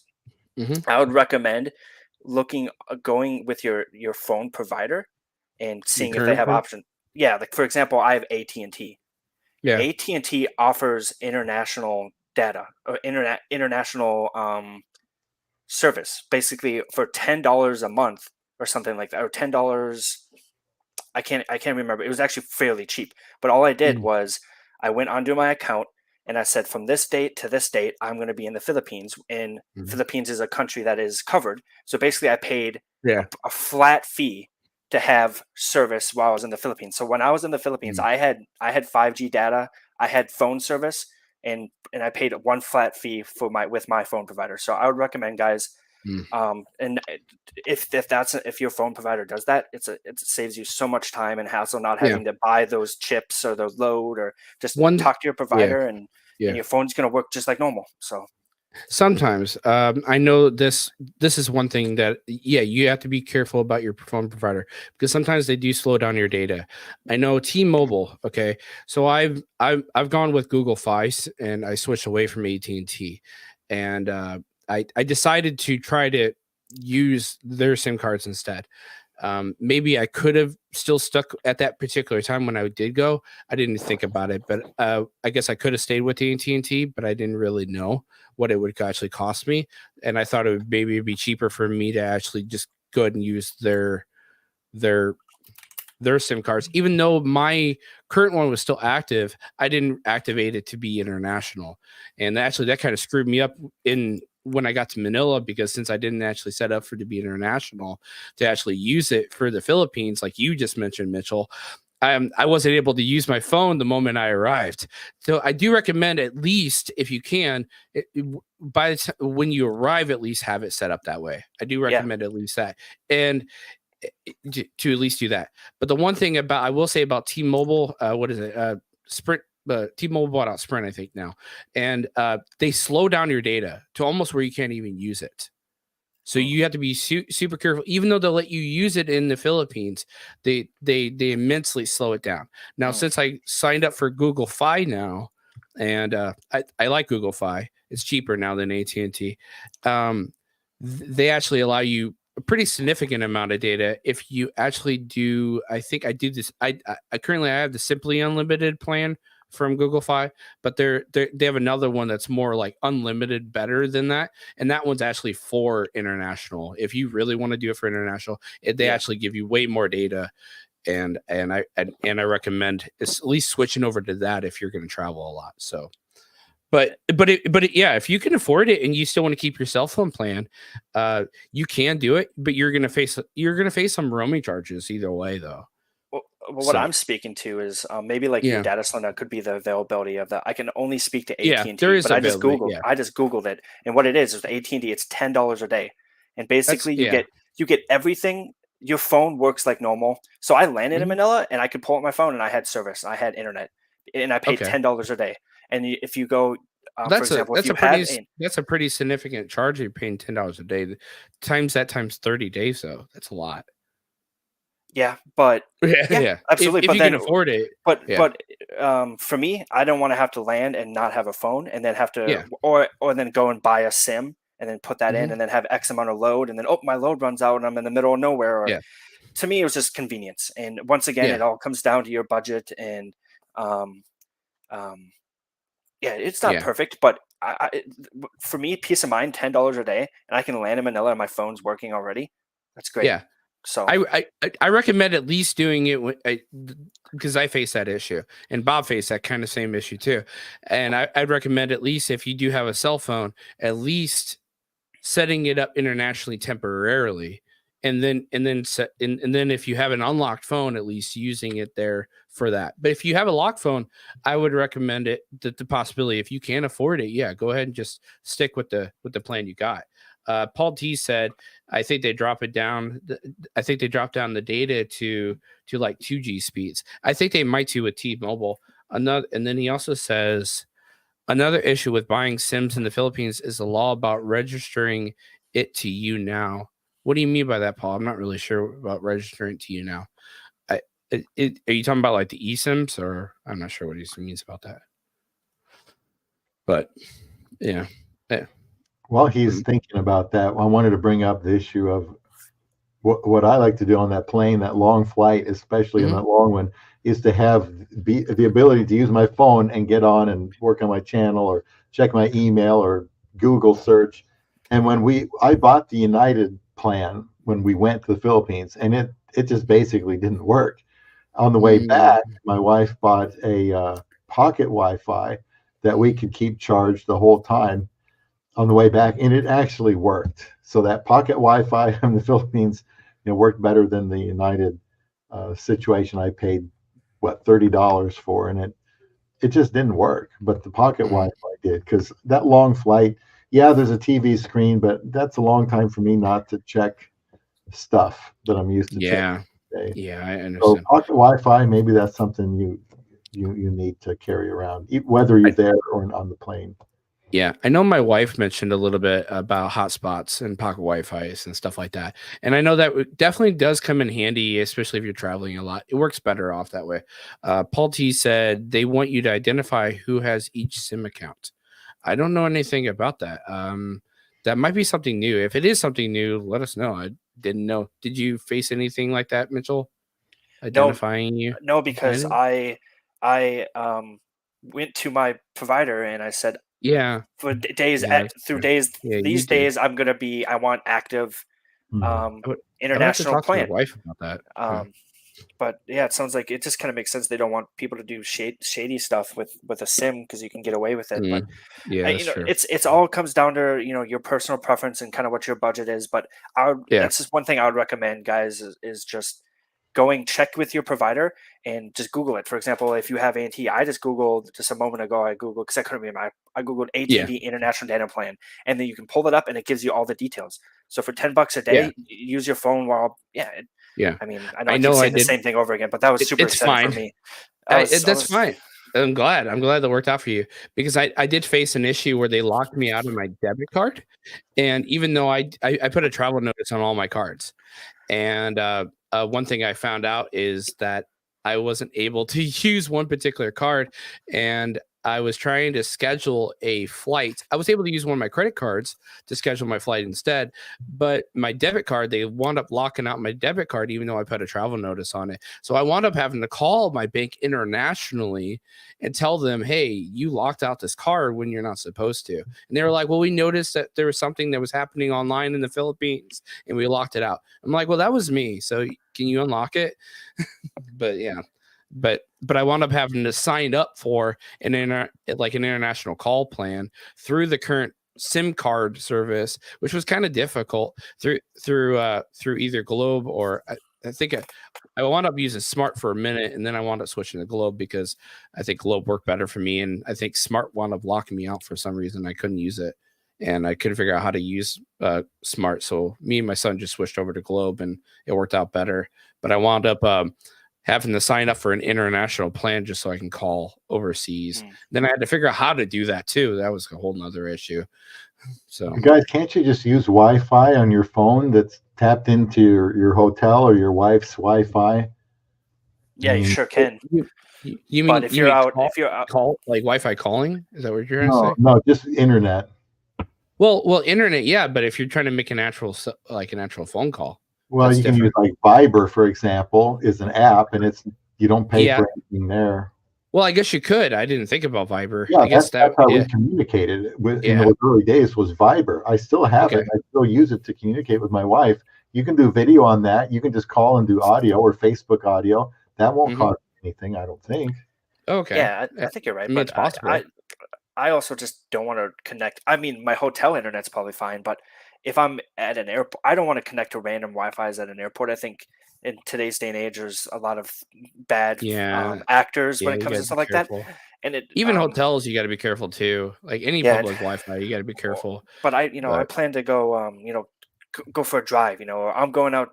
I'm going out to this other island, or I think it's just convenience for me. That's yeah, why I keep bringing it Yeah, up. It's just absolutely. having so like if you're out in the middle of the country because we went and visited some family that lived way out in the middle of the country. We walk, pull up dirt road, and we actually had to get out and walk and out to the rice paddies. It was awesome. And mm, I'm out in the middle of nowhere, kind of in a jungle in a rice field, but I have my phone there, and if I needed to, I could call or go online but yeah, yeah. absolutely you can have the As long as it Wi-Fi. works But in the jungle, because sometimes mine didn't even work at all.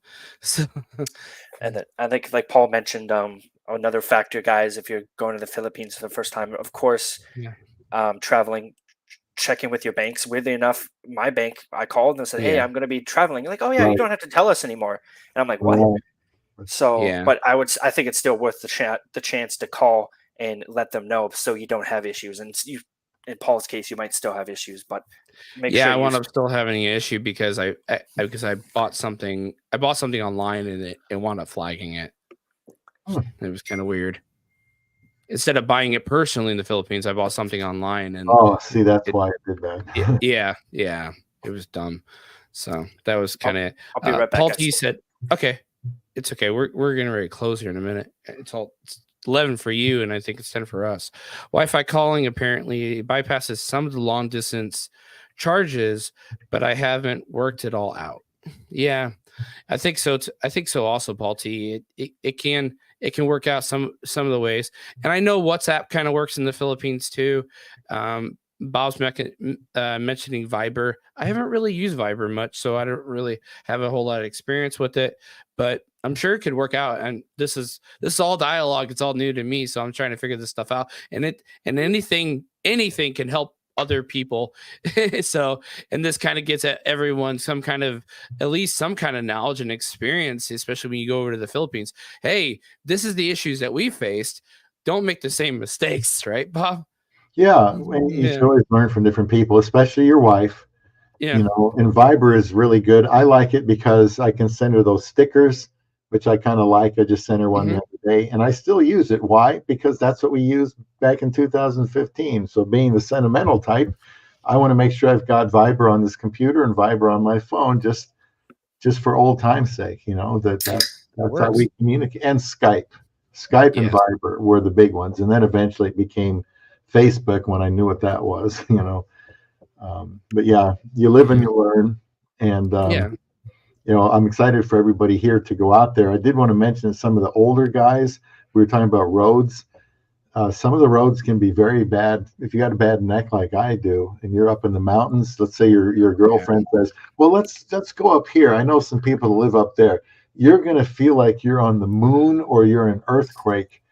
You know, or an earthquake on the moon. There's rocks the size of footballs, you know, in the streets, and you're just, you know, up and down, and there's holes in the road, and I don't know how the potholes for sure. All the time. Yeah, the roads can be bad. The mountain areas can be very, very rocky, and of course the traffic. And you may be in a tricycle, which I recommend the tricycles. They're no big deal. They're fine. But if you get in there and all the exhaust, you know, this is going to come right in your face, because you're right there in the open, you know, which you aren't normally in the United States, and then everything comes right at you, and that bothers a lot of people too. Yeah, I had a particular individual that said that he was only going to take what was it? Instead of grabs, he was only going to take grabs. And I said, I don't recommend only taking grabs. I think you should the possibility take other possible transportations, minor transportations, because one thing is they're cheaper. And even though they might be trying to overcharge you sometimes, you can still at least try to haggle your way to figure out these transportations. You should also trust your wife or your particular spouse at the time. Trust what they're saying, what the prices are, because you actually mentioned that your wife argued with this particular person, and that was kind of the thing. So I think just having that experience with these tricycle drivers or these motorcycle drivers, or even on jeepneys and other things, I think that's a greater experience for you to get the full scope of what the Philippines is like. And you even mentioned, Bob, do you kind of understand what your wife goes through every day? I agree, because you can go see where she went to school, where she grew up, if possible. How they grow up in these her things. Friends, her classmates, and the travel. What's it like to get in the back of that scooter, or the tricycle, or the jeepney, or even worse, a bus in Manila that's got 3 times too many people on it. You know, and you're scared to get off because, you know, you can't get through there, you know, and maybe your girlfriend gets off of the bus and you can't make it, and it starts taking off, and it's just like, that would be terrifying. but it's still fun. It's still an interesting experience. I think just dealing with those experiences, I think they're just generally cheaper instead of just always trying to take a grab or a taxi all the time.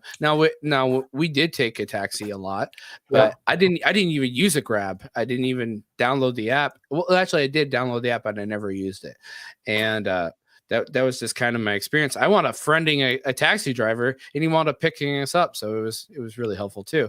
And I wound up we also from Cagayan, we also took a ferry all the way up to Cebu. That was pretty cool. And that was kind of a big experience. We actually got our own cabin and everything, and I was trying to find a cheaper way instead of taking a plane. How can we go all the way to Cebu? That might be cheaper on all three of us, because granted, it was going to cost us for a round trip. I think it was going to cost us well endowed over $600. So I wound up taking a ferry, and even though it was going to take us 9 hours, we wound up getting our own personal cabin, and I think it only cost us $200 instead of $200 for one trip and then $300 on the wait. So I think it was less than $200. I think it was less than that, but it wound up being only a third of the cost what it would normally cost us to actually take the trip all the way there and back. Now, granted, if you got to go faster, you actually got to be at places, and you can actually afford it, then do it. But if you got a little bit of time, try to find alternate routes. It's going to take you a little bit longer for those with those slower times and those slower vehicles, but just enjoy the experience if you can ever go. One thing I would want to add to this, guys, and if you're comfortable with it, I wouldn't maybe recommend this for Manila, but like if you go to a smaller island or you're out in a province, one thing that I actually really enjoyed was I rented my own motorbike. I did too, yeah, and that was fun, just driving around and just like, man, that was a lot of fun, and just it saves you. It's convenient and did you get a scooter? Did you get a scooter or did you get an actual motorcycle? It's like a Honda, like a Honda moped, or motorbike they call them. Yeah, but some places it goes pretty quick. It can go, and then at first, of course, like the traffic is intimidating. But one thing I will say, in my opinion, is that I think even though there's a lot going on those roads, I think the drivers are actually better than, for example, I can't speak to all of America, but for in Minnesota, I think the drivers are actually, once you kind of learn the flow of the traffic, it actually is pretty smooth. Because everyone follows the rules. If you're going fast, you're bypassing your left. If you're going slow, you stay on the right. And everyone just follows the rules. And sure, it kind of looks in a way because there's a lot going on. Yeah. But if you follow the flow of the traffic, it might take you a day or two to get comfortable with that. And it took me a day or two, but it did too for me. And yes, you, Paul, if you want to pull up Paul T's comment about renting a scooter, can you rent a scooter with a regular driver's license? Yes, you can. Just need your regular American driver license. I think you can rent. I think you can rent it. Don't quote me on this, but your regular driver's license is valid in the Philippines for I think approximately 3 months. But you can get an international driver's license if you do have AAA, and you can check with your insurance. And what they do is they give you this, and I have it somewhere, but you can actually get this. It's kind of like a card thing with actually has your picture in it, and it's technically an international driver's license. You can get it through your insurance company too, and I think it only costs like $20 or so. And and a good thing, and the main reason why that matters is you're not handing anybody your regular normal driver's license. You're giving them this actual this fold up piece of paper, cardboard looking thing with your picture in it, that basically if somebody does run off with your stuff, at least you still have your actual physical ID. So so I do recommend, if possible, go ahead and get that international driver's license, just so you can show people that, and that way you're not actually giving people that might be try to steal your stuff that can actually do it. And I think that's a better opportunity to do that. And at least you're able to drive longer. At least it also shows that what you are registered to drive and use. But yeah, you can use your regular driver's license to use for also a motorcycle or that over there. But I know it's better if you have an actual motorcycle driver's license to show over there too, though. Yeah, but and you can rent a car too. I rented a van. I want to rent a car also. It only cost me $80. Yeah, it was super affordable because we went to the Chocolate House. We brought the whole family. We had parents, grandma, siblings, brothers. So, and it was just okay, if we're gonna be driving for a couple hours, maybe it'll be a little more comfortable in a van. But I to be honest, was your car manual or automatic? Automatic. You can choose which. Okay. That you can choose. That was different. You rent it because it'll be manual if you don't rent it. Well, for me, since I rented it in a small town in my wife's hometown, it was kind of difficult for me. And I know mostly they drive manual there. Yeah. So I'd recommend, if you have the opportunity, to at least learn manual on both motorcycle and car, depending on where you're going, especially if you're going to a small town, small island. If they don't have any available, at least you have the opportunity to pick up a manual, and I think that's probably pretty good. The car I rented was a manual, and that's all they had was available. They didn't have any automatics, and since I wasn't in a big town, and the closest big town I had was Cagayan, I wound up renting my moped from a neighbor. So and the neighbor lady didn't even know how much to charge, so I only gave her like 2,000 pesos, like $40, and we wound up renting it for like a couple days. So it wasn't yeah, she didn't even know what to charge, but she let me borrow her moped, which was like probably a $2,000 moped. So Yeah, the one I got, it had a lot of zip. I was kind of Mhm. worried, but no, it can get Yeah. going. And I paid like $10 a day, and I think it really depends on who you rent it from. But Yeah. I had recommendations before I went, and I checked Google reviews and stuff like that. So I emailed them ahead a time, and I said, "Hey, this is where I'm staying. Can you bring?" And they delivered it to you. So I said, Yeah, I'm "So sure they on can. this day, can you bring it?" And they're like, "Yeah." And so he's like, "All right, I'll just email you when I'm at the lobby." And so he emailed me, and I walked down and got my bike, and he said, "All right, it's going to cost this much for X amount of days." I said, "All right, here's the money. Cool." And he's like, "All right, man, do you know how to drive it?" I was like, "Yeah." He's like, "All right." So maybe there's probably, depending on who you rent it from, there might be more formalities, but for me, it was pretty slick. And Um, condo taxes, maybe even more. What Bob was kind of mentioning, they might charge you a little bit more. If your wife's with you or girlfriend, then you just let her do, or you do her let her do the talking, and you just kind of stay out of the way. Otherwise, yeah, if they see Yeah. you there, they always can say they're not going to notice. They don't care. But if your yeah. wife is there doing it, she's going to get the Filipino rate. I did have a fun story when it came to a taxi, and I just wanted to try it one time. And Mhm. the one time, where were we going? I think maybe doesn't matter. But I said, "All right, I'm going to stand over here. I want you to walk up to that guy and find out how much it's going to cost to go here."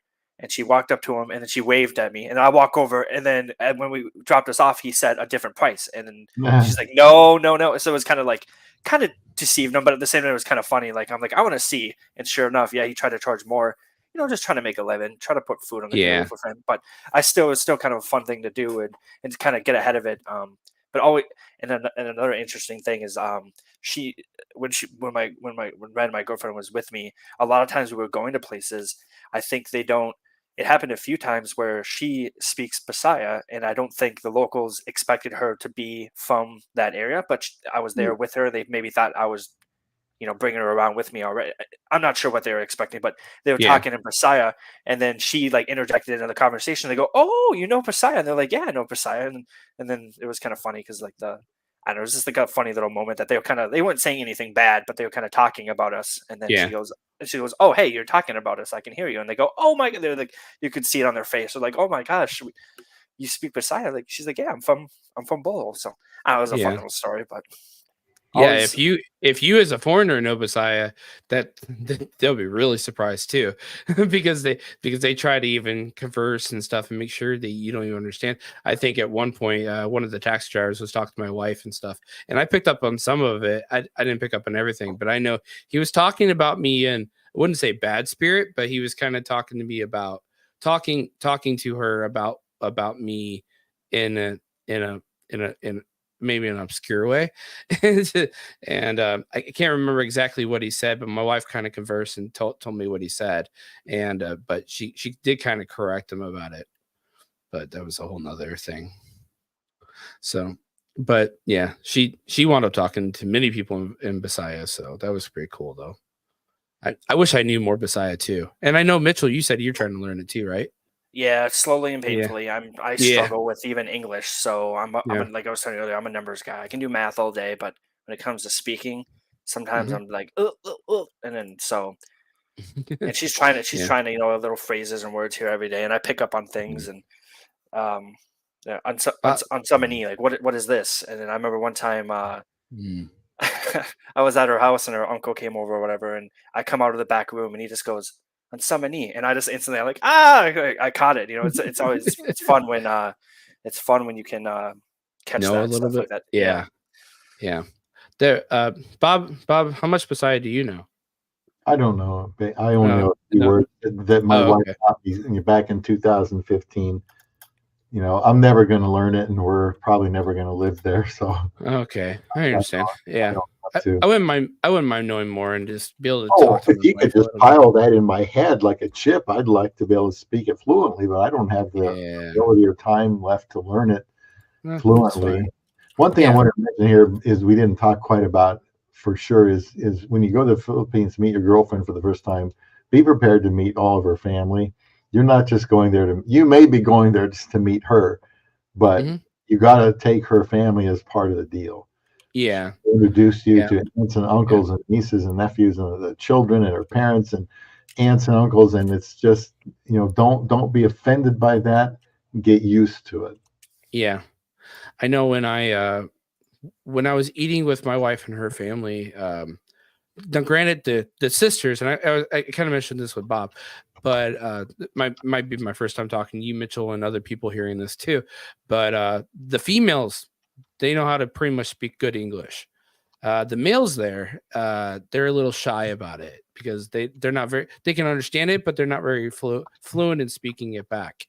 And one thing that I noticed was they had a meal spread and all the males came in and they got their food, but I didn't know where they went. And it was only the girls and the kids that were in the kitchen all eating. And I wound up turning to my wife but her sister popped up and explained it. And I was just like, where's all the boys at? And they were like, they're outside because they're scared to talk to you. I was like, yeah. And I said, okay.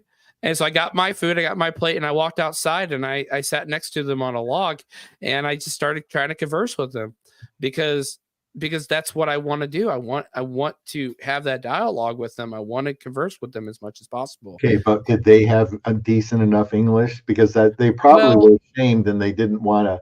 They didn't have a good enough decent enough English. Okay. But what we did back and forth is they mentioned one word and they said it and then I copied it and then we still laughed about it. It was fun. We had a dialogue enough to say, oh, this is a chicken and this is a blah and like that, and they would say stuff and I would kind of understand what they're pointing at and what they know.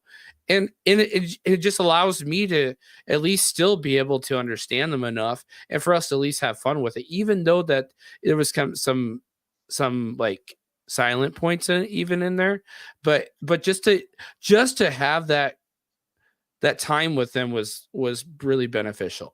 And you even watched my one video about my vlog about my wedding and stuff like that. No matter how much just being around them, I was just happy being around them because we were able just to feel the experience. I wound up now granted I'm not a big drinker though, but I wound up taking a couple of them, and I know Ophelia's fiance, he does speak decent English, but him and one Joanna's brothers, we wound up at our hotel before we got married. I wound up taking the two boys to the bar. We got some food, and then I ordered a bottle of whiskey, and we all just kind of conversed a little bit as much as we could, and just talking about general nonsense and stuff, and just enjoying our company around. Now, my wife didn't like the fact that I wound up getting, I guess, buzzed before my wedding, but at least I was trying to have a conversation with their brothers, so brother and brother-in-law. So I was just enjoying the time together. It was fun. Well, I've never said this before, but when I met my wife, she knew I didn't drink. I told her I didn't drink alcohol. Mm-hmm. But Yeah. at the wedding, when it was all over after that long day, we were at a table because we rented the condo for the night, the wedding venue, and then her dad sat down and he offered me a beer. And I said, oh, no, thanks. I'm not really into that. And then my wife later tells me he was testing me. Really? Wow. Yeah, okay. to see if I was going to lower my guard or if I was lying to him or how I would consume that beer like I, used to. Okay. And so she said he was testing you. So I said, well, I hope I passed. Yeah. But No, yeah, I'm the not a big family has an drinker though. interest in you. Yeah. They do not want to give their daughter away to somebody they don't trust. I understand that. Now, granted, my wife's parents are not in the picture, so I don't. Granted, they're no longer with us, but so we didn't have anyone to give away my wife, but we shared that experience, and we were able to put their pictures up at our wedding, which was good. Good idea. So that's what we did. But yeah, they passed away. Her mom died back in late 2012, and her dad died in 2021 from liver failure. And but we still had a silent moment even during our wedding reception and everything for them and everything too. So it was really nice, and just bringing that forward. But yeah, I just wanted to share the experience, the small time I had with her family too. So I was able to do that, but I was happy though. But I'm not a very big drinker. I'm not, but when I do get out there and I want to converse with people, sometimes I'll have a small drink with some people just to get them to open up and talk to me a little bit at least. So because I'm not against people drinking, I'm not a big proponent of drinking myself. I'd rather drink a soda or coffee instead of drinking a beer every day. So and my wife gets on to me about drinking too much soda. I get on her. She doesn't drink now, but I did. I kept telling her, hon, like it or not, I'm kind of a fitness nut, and part of going Yeah. that is being not wanting to go to the gym and work hard and then come home and put a bunch of junk food in your body. So Yeah. I've been married almost 9 years, and she doesn't really drink pop anymore. And if she brings home a little bottle of Sprite like this, it may last a week. To me, it would last about 90 seconds. Mm. But she can stretch it all out, and she hasn't been eating right lately. But so that's a good thing. But don't forget the roosters and karaoke when you go to meet your girlfriend. You're gonna have to sleep there for a while, and if you're a late sleeper, there's karaoke and roosters that. If you're an early, you go to bed early. Well, the karaoke could be a problem, and there's just nothing you can do about it. Mitchell, what was your experience about roosters and karaoke? Lots of chickens, but I grew up with chickens though. So karaoke, actually got to hear it. Lots of live music. Love to sing. Yeah, lots of live music. So not so much karaoke, but lots of live music everywhere. Like on the beach, you're on Lona Beach and Bohol. You walk up and down that beach, and every single bar has got someone singing. Someone's or even at the like resorts and stuff there, they always have shows and dinner, and so lots of singing. So I didn't interact with karaoke because I didn't when it came to the nightlife. I wasn't really like I do enjoy a beer. I'm not a heavy drinker, but I'll probably if I go out to eat with some friends, I'll probably get a beer or two, and I like a good beer. But when I was there, actually, I only had a couple beers, honestly, because back to the water issue is I was sweating so much. Like every time I had a beer, I would feel it like more than I would feel it here. Oh yeah, and it's just because it just felt so dehydrated. Like because I was constantly drinking. I was struggling to stay hydrated. I was drinking so much water. I mean, I wasn't struggling, but you know what I mean. Like just sweating so much. So there's a few times I had a few beers, and I just realized, like, you know what, I don't even need it because I'm just not saying that I need beer here to cope with anything, but it's more of just like something to drink. But when I was there, I'm like, I'm excited. I want to have this tea with some calamansi, or I just want some water because I'm just thirsty because I'm sweating. So, so we didn't really do the nightlife. Wasn't really, we went out to a few nice dinners and at night and, went to this one joint, some good barbecue chicken and this vinegar sauce. Oh, I loved it. And a cold beer hit the spot for me. I had one cold beer. I slurped it down, but then I went right back to water and tea. Because I fell in love with that tea with that calamansi. It's like it's different than here. So pineapple juice and tea there. That was kind of the main thing, right? Lots of smoothies, non-alcoholic. Like I'm just like fresh fruit smoothies, like coconut and pineapple, mango. Ooh, man, that's good. That's good. Being in Minnesota, can't get the fresh fruit like that. So that was awesome. So I know when we were down to Davao, we I forgot the terminology, but it's bubble tea, whatever it's also called. I forgot the name for bubble tea, but we wound up going to that place. That was pretty cool too. So it was really cool. I want to just target a real quick, and Paul T says something here. I guess we can cover that in a second too. But I know Bob is kind of in the fitness. Mitchell, I don't know if you're kind of in the fitness. I'm definitely not in the fitness. I'm fat. So, but I know one thing that I face, especially in the Philippines, is if you're a broad shoulder guy or even a fat guy there, the Philippines is not very accommodating toward heavier set people for sure. Watch your head. Like watch your head.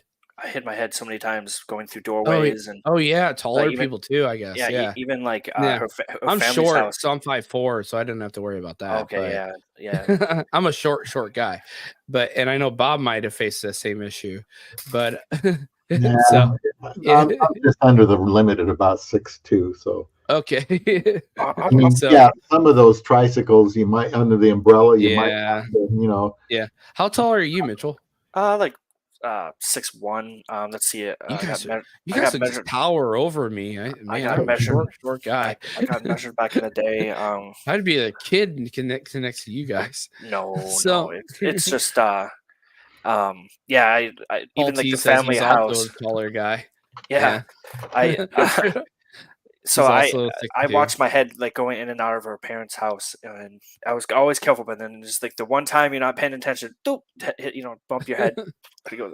On a fan. Once I got hit by a fan. We went to visit her great grandma at a house, and it was like a small little room because her grandma, very nice lady. She was super funny. Man, she was great. I was so glad I got to meet her.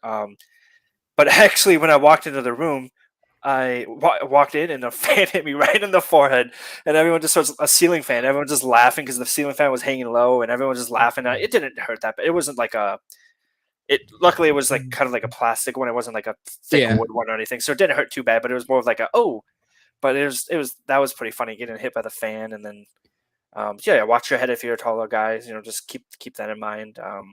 I guess I didn't have too many issues with my shoulders because I guess I got some pretty broad shoulders. Well, just being a bigger guy, so if you weigh more, I know one thing that so they have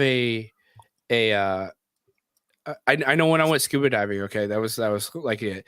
The biggest wetsuit they had was really too small on me, and I could barely fit in and take that thing off. And what video can we see these pictures in? You want to see that video? I can show you that video right now. 2 sizes too small. That'd be. Yeah, I can show you the video. I don't look good in that wetsuit right now for sure. I had some issues with. It's definitely not hugging me for sure. And but Seven Seas Water Park, I didn't get to go to do that, but even though I wanted to, I wouldn't be allowed to even get on the rides at that water park because I'm too heavy. So like anyone over like a certain like 100 kilograms, you would have talked to my wife, I think, because they like weigh everybody. So basically they don't want people flying off of it being too heavy. And even though in the US they're more accommodating toward heavy people, they just put heavier people on one side and lighter people on the other. So they measure and weigh you out. So you weigh out, you balance out on those rafts. In the Philippines, they won't even let you ride it. That's how it is. So, and I know Bob had an issue trying to find the right kind of barong, the right size when he was trying to get married. I wound up not even be able to fit in any barong when I went to the mall. I wound up trying to fit in a tux, and the tux that I was even currently in to get married was way too small for me, even though that was like the biggest one they had. So I should have brought my own tux, but I didn't. One thing I had trouble with though was they have these little ledges before you walk into a house or a room. I'm constantly tripping, feel like a fool tripping walking into a room. It's like, I don't know, we must not do that here because I'm always tripping there because they have a little ledge. They take off their shoes and leave the shoes outside, and then I don't know. I just trip a lot going in that room. Like the rain, I think it's for like rain, maybe. I don't know. Yeah. Paul T said, he said, I learned that even the larger size in the fills for things like shirts can be even too small. Yeah, I had the same issue too. One thing I do know, and talking to my wife a little bit, like it depends on which mall you go to. So if you go to like some kind of mall, some average mall in the Philippines. Sometimes the largest they have is like our version of a medium, and I think if you go to the SM mall, they might be a little bit more accommodating toward fatter Filipinos. They might have somewhat bigger sizes, but it's still kind of hard, and especially finding like bigger shoe sizes, even wider. I have wide feet, so I have a 4E wide foot because I have such a high arch, and it's really difficult. I don't know if I can even fit in any shoes in the Philippines, and it was really hard for me to find certain sandals, and even for my son too. It was really difficult. So they really only accommodate smaller people in the Philippines. It's really difficult. That was kind of one thing. Okay, Bob, did you open? Okay, so Dickies shirts. My wife brought these Dickies brand shirts, and I don't know how they fit now because I don't know if I'm a little heavy or not. I don't remember. yeah, Those Dickies shirts, they really. I don't like baggy stuff, and the shirts were just right on the sleeve, and yeah, they weren't too tight. The Dickies brands. I always thought, wow, this is really amazing that these. I usually tell Hon, don't buy shirts for me, please. They're not going to fit, And then I try it on, and it's like, well, I think we got something here with this. okay. This Well, particular was that brand. in the Philippines? Yeah, Dickies. Okay, maybe that. Yeah, Shirts. yeah. I know being wider shoulders and kind of broader people in the Philippines, they're kind of skinnier people, and it's just not. It's not the same. Yeah. So that's one thing you got to watch out, especially in the Philippines, is if you are trying to clothing shop, they're not really accommodating for bigger people. Now, maybe in Manila they might be, because it all depends on the kind of I guess the kind of freight they bring in. So I know further down you go, their commerce is kind of more slimmer than it compared to like Manila and Cebu. And I know the ex-president Duterte, he's actually speaking up against that right now in Mindanao, because there's just not a lot of what is it called? Can't think of the word. There's not a lot of building up what is it called, like I can't think of the word. Basically you build more buildings and stuff. What is it called? Infrastructure. Yeah, there's not a lot of good infrastructure down in Mindanao. I was trying to find that word. There's not a lot of good infrastructure, and not a lot of materials for that infrastructure to build up in Mindanao. And it basically Duterte's kind of going after Marcos a little bit, the current president, because he's not even helping out Mindanao through future developments right now. And Duterte wants Davao to be almost like the new BGC, the new Manila, but they're not helping them at all. So build is what he said. Yeah, he's trying to do that too. So he's calling out Marcos on that a little bit right now. So Davao's good. They got lots of good malls. They even did a video. They had a Converse shoe store there in the mall, and I thought, wow, now I feel at home. Yeah, we don't even have one here. It's like 60 miles away, I guess, to find. I need a New Balance store. That's what I need, though. I have such wide feet. I need a New Balance store. Well, they probably have them, in the mall. Maybe somewhere. Yeah. You have to hunt around. You can't really just call places there. Okay, I got to talk to my wife. I got to go on mute. Actually, that's okay. Mitchell, did you buy any clothes while you were down there? No. Okay, you just brought your clothes. Yeah, I don't. I really think I'm trying to rack my brain. I just don't think I ever. No clothes. We're kind of. I think on our next visit we're gonna do some matching outfits so we can be cute, So I think I'll experience that on my next visit. Okay. Yeah. But no, I was lucky enough. I kind of came prepared, and everything kind of worked out for me. Yeah, I tried my best to try to get prepared also, and it helped me out a little bit because I was just kind of rotating my clothes that I currently had. Now I did buy a few clothes that while I was there, and I did buy my wife some clothes also, which kind of helped us out a little bit. I know when I had to overextend my stay a little bit because the recent typhoon, and I wasn't able to leave. My wife who was planning on me leaving, she wound up not bringing all of her clothes. So we wound up having to go to the mall to get her some extra clothes just so she could stay with me just a couple extra days longer. So it was kind of, yeah.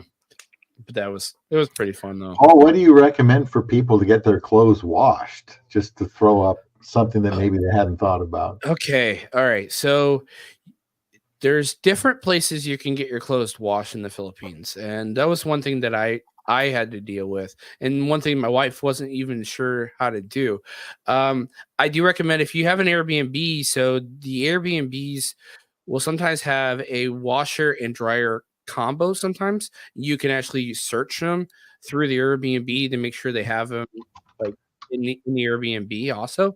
And one thing that some of these Airbnbs would even have would be like a place to even hang them up in like the like above like the actual building. There was one that they actually had like an actual particular rack for all the different rooms, and you were able to actually just hang dry them there too, which was pretty cool too. But I would recommend this. Typically when you go to a hotel, especially when we went to the Waterfront Insular Hotel in Davao, they wound up charging us nearly $40 to wash our clothes and dry it and do all these extra stuff that we didn't even really want them to do. But when we went to like a local town and a local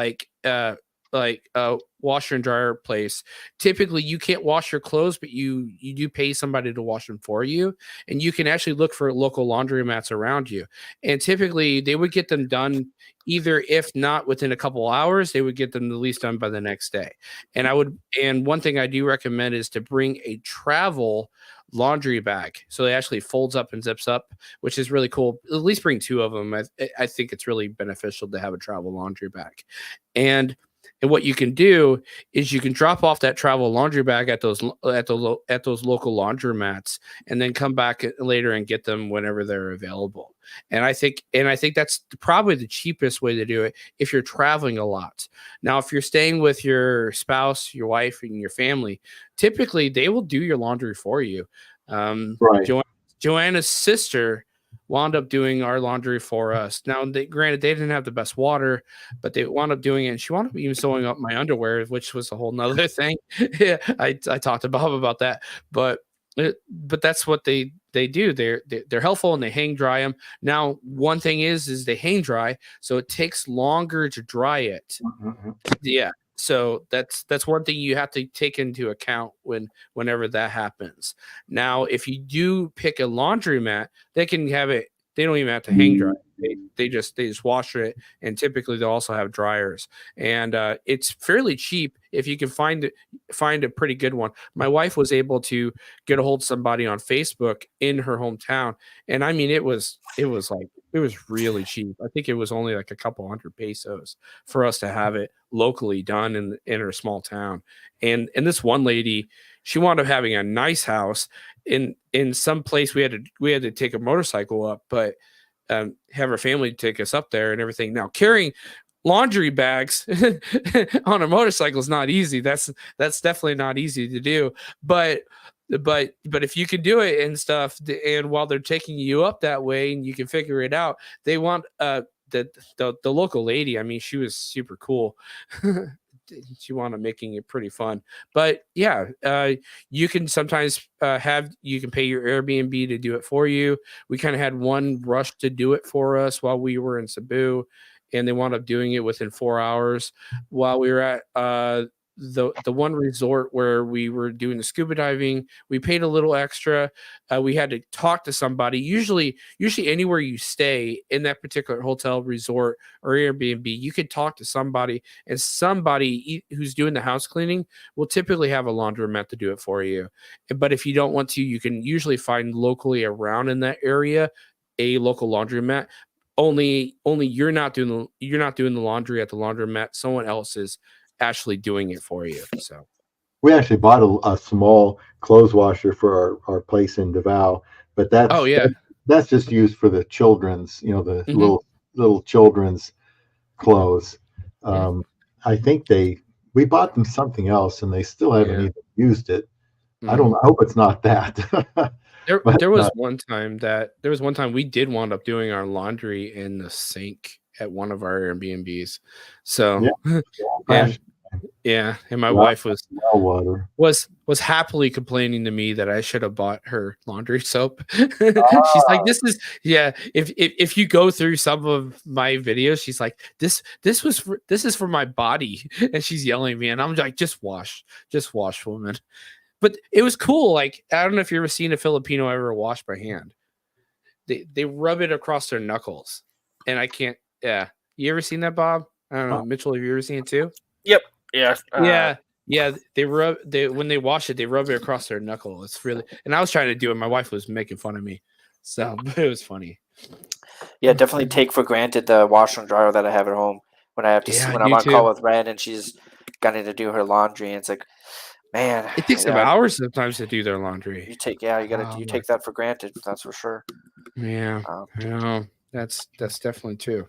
I know. When my wife tells me she's gonna do laundry, all right, I'll see you in like 4 hours, I guess.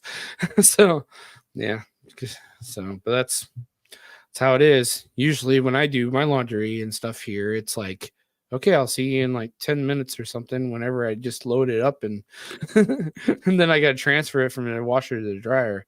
And she's talking to me about how she wants to hang it outside, and I'm like, when it's 12 degrees outside, you're not ever going to be able to wash it then. Dry it then. Yeah, you're not going to be able to dry it then. You're going to have to use a dryer. I just hope, Paul, when people go to the Philippines, that they feel a sense of welcome from the girl and her family and her schoolmates. Because if a guy was to go there, and I'm sure it's happened plenty of times, and she seems kind of different now that he's there in person, and he's uncomfortable, and everybody seems uncomfortable, and he can get a bad feeling about the relationship. But I think our experiences have been very positive, where the family embraces us. Well, embrace the family. Don't cause problems. But it sounds like for us it's gone pretty smooth. But there can be times when, if they're not really, the relationship isn't really good enough when they get there, maybe there could be a lot of awkward moments, and you want to be fairly sure when you go that this is somebody that, you might be able to marry. I was very lucky. I've never had any issues like that. It was very warm, welcoming, and they were aware of me, and I've had chances to talk with them on video chats and stuff like that. And so, but no, I never had any issues with that. So that was great. I mean, if you do experience that, then of course that's sure. If it's your first time meeting someone, I can understand maybe there being some awkwardness maybe at first, but really, I guess I never experienced that, because if you talk to this person enough, then you kind of already know who this person is. So you get over that really quick. And I know Paul T asked, and Bob, you already kind of addressed it already, but he was asking about the about staying hydrated. Well, and then also now here he's asking, you can only feel real vibes in person, and I think that's important. Yeah. Follow your heart, follow your gut, and hopefully that you feel it's natural. And luckily, we all had that. And then back to the hydration point, like Bob was saying, it cools down outside. If you're on the beach, kind of use that breeze, but just lots of water. And then just like at home, electrolytes, Gatorade. I brought with me packets of what's that brand for babies? Pedialyte. I bought Pedialyte powder packets with me. Yeah, I bought a couple boxes of them, threw them in my suitcase. So when I go back to my hotel, or if I'm wherever I'm at, I have my jugs of water that I bought. Don't overdo it, but every morning and night, I would mix one of those packets in and make sure to get my electrolytes on top of my water. Just lots of water. Just constantly be drinking water. I can see that. And then just pay attention to your body. And because that was a huge issue for me, Paul. Like we talked about it earlier, and I'm not sure if you were on the Paul T. I'm not sure if you were on the call then, but we talked about how much like I was sweating, and I'm from Minnesota, and so we have some humid summers, and I've been down to New Orleans, and I've been to Florida, and I've been to Mexico, but nothing compares to that heat that I had in June in the Philippines. And both of that was hot, that was humid, it was thick, lots of water, lots of electrolytes, just especially near the beach. Yeah, whenever you're near the beach, it gets really humid along those lines. I definitely agree with that. But yeah, I didn't think about the whole Pedialyte. This that's a cool way to do it, especially packets like that. I didn't think Yeah, about because that. it's Really like cool. it's a powder, so it's Yeah, you and then couldn't for bring. electrolytes for kids, especially when you're sick and you need your electrolytes. Yep. So So yeah, that really helped yeah. me. Yeah. One thing that I know we got to get off here. It's getting late, but we're already coming on to 3 hours. But one thing that I've already spoken this is toilet paper tablets. If anyone is still used to toilet paper, you don't want to try to use their bucket and their pail, which is the top bowl. You can always bring like these little condensed towels that literally expand, and you can actually compress towels, and you can actually put them in the water in the bucket, and it starts expanding. You can use it, you can use it like a wet wipe. So it's pretty cool. But the brand that I recommend is Porta Wipes, and you can actually get this little like an actual like a little tube of them, which has like 10 or 12 of them in the little tube. You can pocket it with you and basically use it just like a wet wipe, which is pretty cool too. Yeah, We I do always recommend. buy extra toilet paper to make sure Yeah, hotel yeah, has it, because they might yeah, not, believe it or not. yeah, yeah. It's still beneficial, but yeah, if you do travel around, yeah, you can take those porta wipes. You can get a pack of 5, and that pack of 5, as long as you're being pretty consistent, as long as I mean, if you want to use toilet paper and you don't want to wash yourself with your hand and the pail, then you No, can. no way. I know, I No know, way in But the if you don't want to do it that way, you want to do it the old-fashioned way, like we do it here in America, then you can at least you can get some porta wipes, and it kind of help you at least to alleviate to travel. Be careful though, because some of their restrooms, especially public restrooms, especially if you're off the beaten path, they will charge you to use that restroom. Be Mm. real careful, because some of those people, they'll let you use it, and then they'll ask you for a handout after you used it. So be careful about that too, especially if you're off the beaten path. When we went to whale shark watching, I don't have a video on it because I mean I was taking a dump, but I was I used the bathroom, and when I got out of the bathroom, this lady was like literally like telling me you got to pay. And I was just like, I don't know why I need to pay. And I kept walking away, and this lady was started following me. And then my travel lady, who's Etna, she waved that lady on. She was just like, no. Yeah. But that lady was trying to make her do that too. Yeah, small Paul T says small fees. I Yeah. experienced He's that, like, but you should they always were keep really small upfront. charges. Yeah.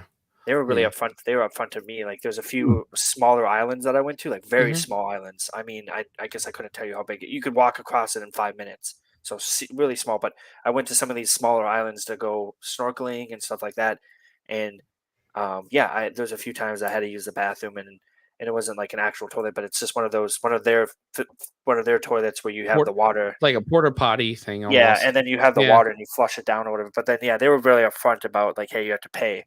Because I'm like, I Yeah. have to go to the bathroom, and like I don't want to like just pee in the middle of this. I mean, I guess I could, but I don't Yeah. want. I want to be respectful. I don't want to just pee in the middle of this little island with all the Yeah. because it's people live there. There's their homes right there. I'm like, I don't want to be rude and pee right next to someone's house. So Yeah. like I'm gonna go use this bathroom, and the There's locals that live extra there. fees everywhere. You got to be careful, because even they will nickel dime you to death in the Philippines. They have small service fees or small little transaction fees or entrance fees for different places. Even if you're just trying to explore and you want to go to this restaurant as a nice viewing deck or this garden, they're gonna ask you like individual members. They're gonna ask you for all these little small fees all around. So you Oh, got to yeah, you got to be a little careful about that too. and then one thing I experienced was if there's a particular like tourist spot where there's like this dock and you can walk out to the end of it and it's Mhm. beautiful. It was totally worth it, honestly, at the end of the day. But I had to pay a small fee basically, which gave me a voucher ticket, and that Yeah. voucher ticket you can redeem at the bar. So basically, they're trying to get you to go to Okay. their bar, and so it was like this little resort that I wasn't staying at, but I wanted to go to this deck because it was out in the mangroves. So you get to Yeah. walk through the mangroves out to the end of this dock, and it was beautiful. Like we went out there for a sunset, and I can't remember what I paid. It was a small fee, but basically, oh yeah, you're basically paying for this voucher, but you can take the voucher and you can go to the bar. And I'm like, well, I don't really want to go to the bar. I just want to go. But that's one thing. But I think it's just people trying to make the best of tourism, they're just trying to make money. Being yeah. Like Bob said, being a little optimistic. Yeah, they don't get paid a whole lot anyway, and a lot of these people they don't hardly you don't see a whole lot of people and a lot of tourism come into these places, so they have to try to make the fees the best way they can to try to compensate it. But I mean, I see people daily trying to sell things, and they just try to they want to make a few extra bucks every once in a while, and it's what they have to live on. So it's understandable, but it's just we're not used to it in the West. We're really used to, like, okay, just there's no real entrance fees. Like, you can go to the zoo and free parking or something, and go to this park and use these free trails and go to these public parks that are all already paved, that's paid by the city taxes and everything. That's one thing that I was even talking to my wife about, that we're so used to free accommodations in the US, and because we're taxpayers. Well, in the Philippines, they're not big taxpayers, so they have to make the money the best way they can to keep to keep these, I guess, amenities up the way they are. So that's kind of the difference. So yeah, you're gonna pay small fees every single time you go to places in the Philippines, and it's just if you want to find a good wife and you've given up on America, you can still find a good wife in the Philippines. But there are some hassles that just are part of that goes with the territory that you have to be able to go through. Yeah, that's it. All right, I think we're going to close tonight. It's been 3 hours. I do want to recommend anyone that if you do want to watch this live replay, I'm currently still trying to do an RSS feed, and I want to put this currently up on other podcast platforms, so you can listen to this. In the future, I haven't been able to pay for it yet because I'm kind of on a tight budget right now, but I will be uploading to Spotify and Apple Music or Apple Podcasts and other platforms out there, Google Podcasts and other ones. But I think they're shutting down Google Podcast and switching Google Podcast over to YouTube Music. But we are currently also on YouTube Music, because since I'm uploading this on YouTube right now, I just switch this live stream over and tell it, hey, I want you to be on YouTube Music. So you can follow this particular channel on YouTube Music. So if you just want to listen to it, you don't have to watch it. You can actually switch between video and audio, and while you're working, you can listen to this. I know we talk for quite a long time sometimes on these streams, but if you just want to listen to it in the background, you're well free. Just look up the JP Network, JP Network, and you can actually listen to this whole live stream. So, but and very soon we will be on Spotify, and I do have a couple videos up on Spotify, but it's just time constraints and trying to deal with this RSS feed stuff, trying to figure out what's my best options to try to make this cheap, because what's going on is that I in order for me to upload, I have to pay in the amount of hours of this stuff, and then that becomes more costly. So I'm trying to figure out ways to make it cost effective for me to still do this and still kind of branch out this particular podcast to make it more accessible for everyone. I never paid for any of my podcasts. Okay. Well, you can help me with it, and it'd be really helpful. And if anyone else, but I use something called Audacity. And I would tape right there, and then I went on like 5-6 different podcast places. I never paid for any of those. Well, I know on Apple Podcasts, so you have to upload it on RSS. You have to now, so you can't just automatically upload it, which kind of terrible. It's kind of the way it is.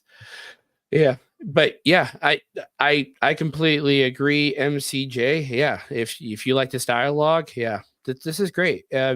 We will be live streaming every Friday night, starting 9 p.m. Eastern Standard Time, 8 p.m. Central Time. And if you guys just want to watch us and stuff, you can interact with us during these time frames. And if you like any of this, you guys want to like Mitchell, if you guys want to come in and have a conversation with us, tell us about your experience or even what you want to plan on doing, or if you have any questions, we're happy to help you anytime. So, but I guess we'll have something new for you, and we just want to thank Mitchell for being here with us today.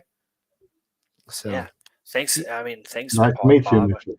Yeah, it was Yeah. nice. It was nice to be here, and I really appreciate it. It was a fun talk. It was something I'm passionate about, and hopefully, yeah, and Paul T, thanks for it's interesting to hear from me. Is hopefully I can add a different perspective that's helpful. And yeah, once again, I just appreciate the opportunity, guys. It was fun. Yeah, thank you. And yeah, I think every one of you, we're here to build each other up. And I know there's just so much out there that we're just looking for information. And I want to bring in more people like this and tell us about their experiences. I'm also in the process of trying to bring in another individual that built a couple houses in the Philippines. And I think Bob's also kind of had one particular house built in the Philippines We too. built 3. Yeah. So, but I want all that kind of information, because this isn't just for just getting married abroad. But what if you guys want to move back to the Philippines? I know a lot of people do that, and I think it's beneficial because there's just a lot of information out there and so much to go through. And I think this is just an opportunity for us to kind of find one particular place that's full of all this kind of information, for people can just centralize and come together, and we can lift each other up and give the kind of information that people are really looking for, like what to do, what's the paperwork, how do I do this, what's it like going there for the first time, what's it like marrying a Filipina, how do I deal with Tompo, or all these other things that so many people have so many questions for. I know when I went to the Philippines, that was like, I'm just researching. Was that kind of your kind of issue too, Mitchell? You were just looking up everything? Yeah, and I think Yeah. but it also helped. Like I Yeah, think it does. Yeah. ease of mind and just being prepared, and just so many Yeah. things that you can prepare for. But then also like Bob said, be patient and just go in there and have fun. I mean, you're going on vacation. Be Yeah. smart with be smart with what you're doing with your money, with your belongings, with your person. Yeah. Listen to the locals, listen to your girlfriend or wife, and just be patient, and just go with the flow. Don't fight upstream, and have a great time. Yeah, I agree. And try Right, not I- to lose your And temper. do it. If you're on the fence, and if you have the Yeah. money, just do it, guys. You Just go just out got to and do it. do it. Because if I you won't agree. regret this, like it gets said and memed a lot, but the YOLO, the you only live once, you just got to do it, guys. Don't if you're on the fence, just do it. Yeah, I agree. All right, guys. We will catch you next time. See you. All right, guys. Thank Have you. a good Good night, weekend. everyone. Good night. Yep.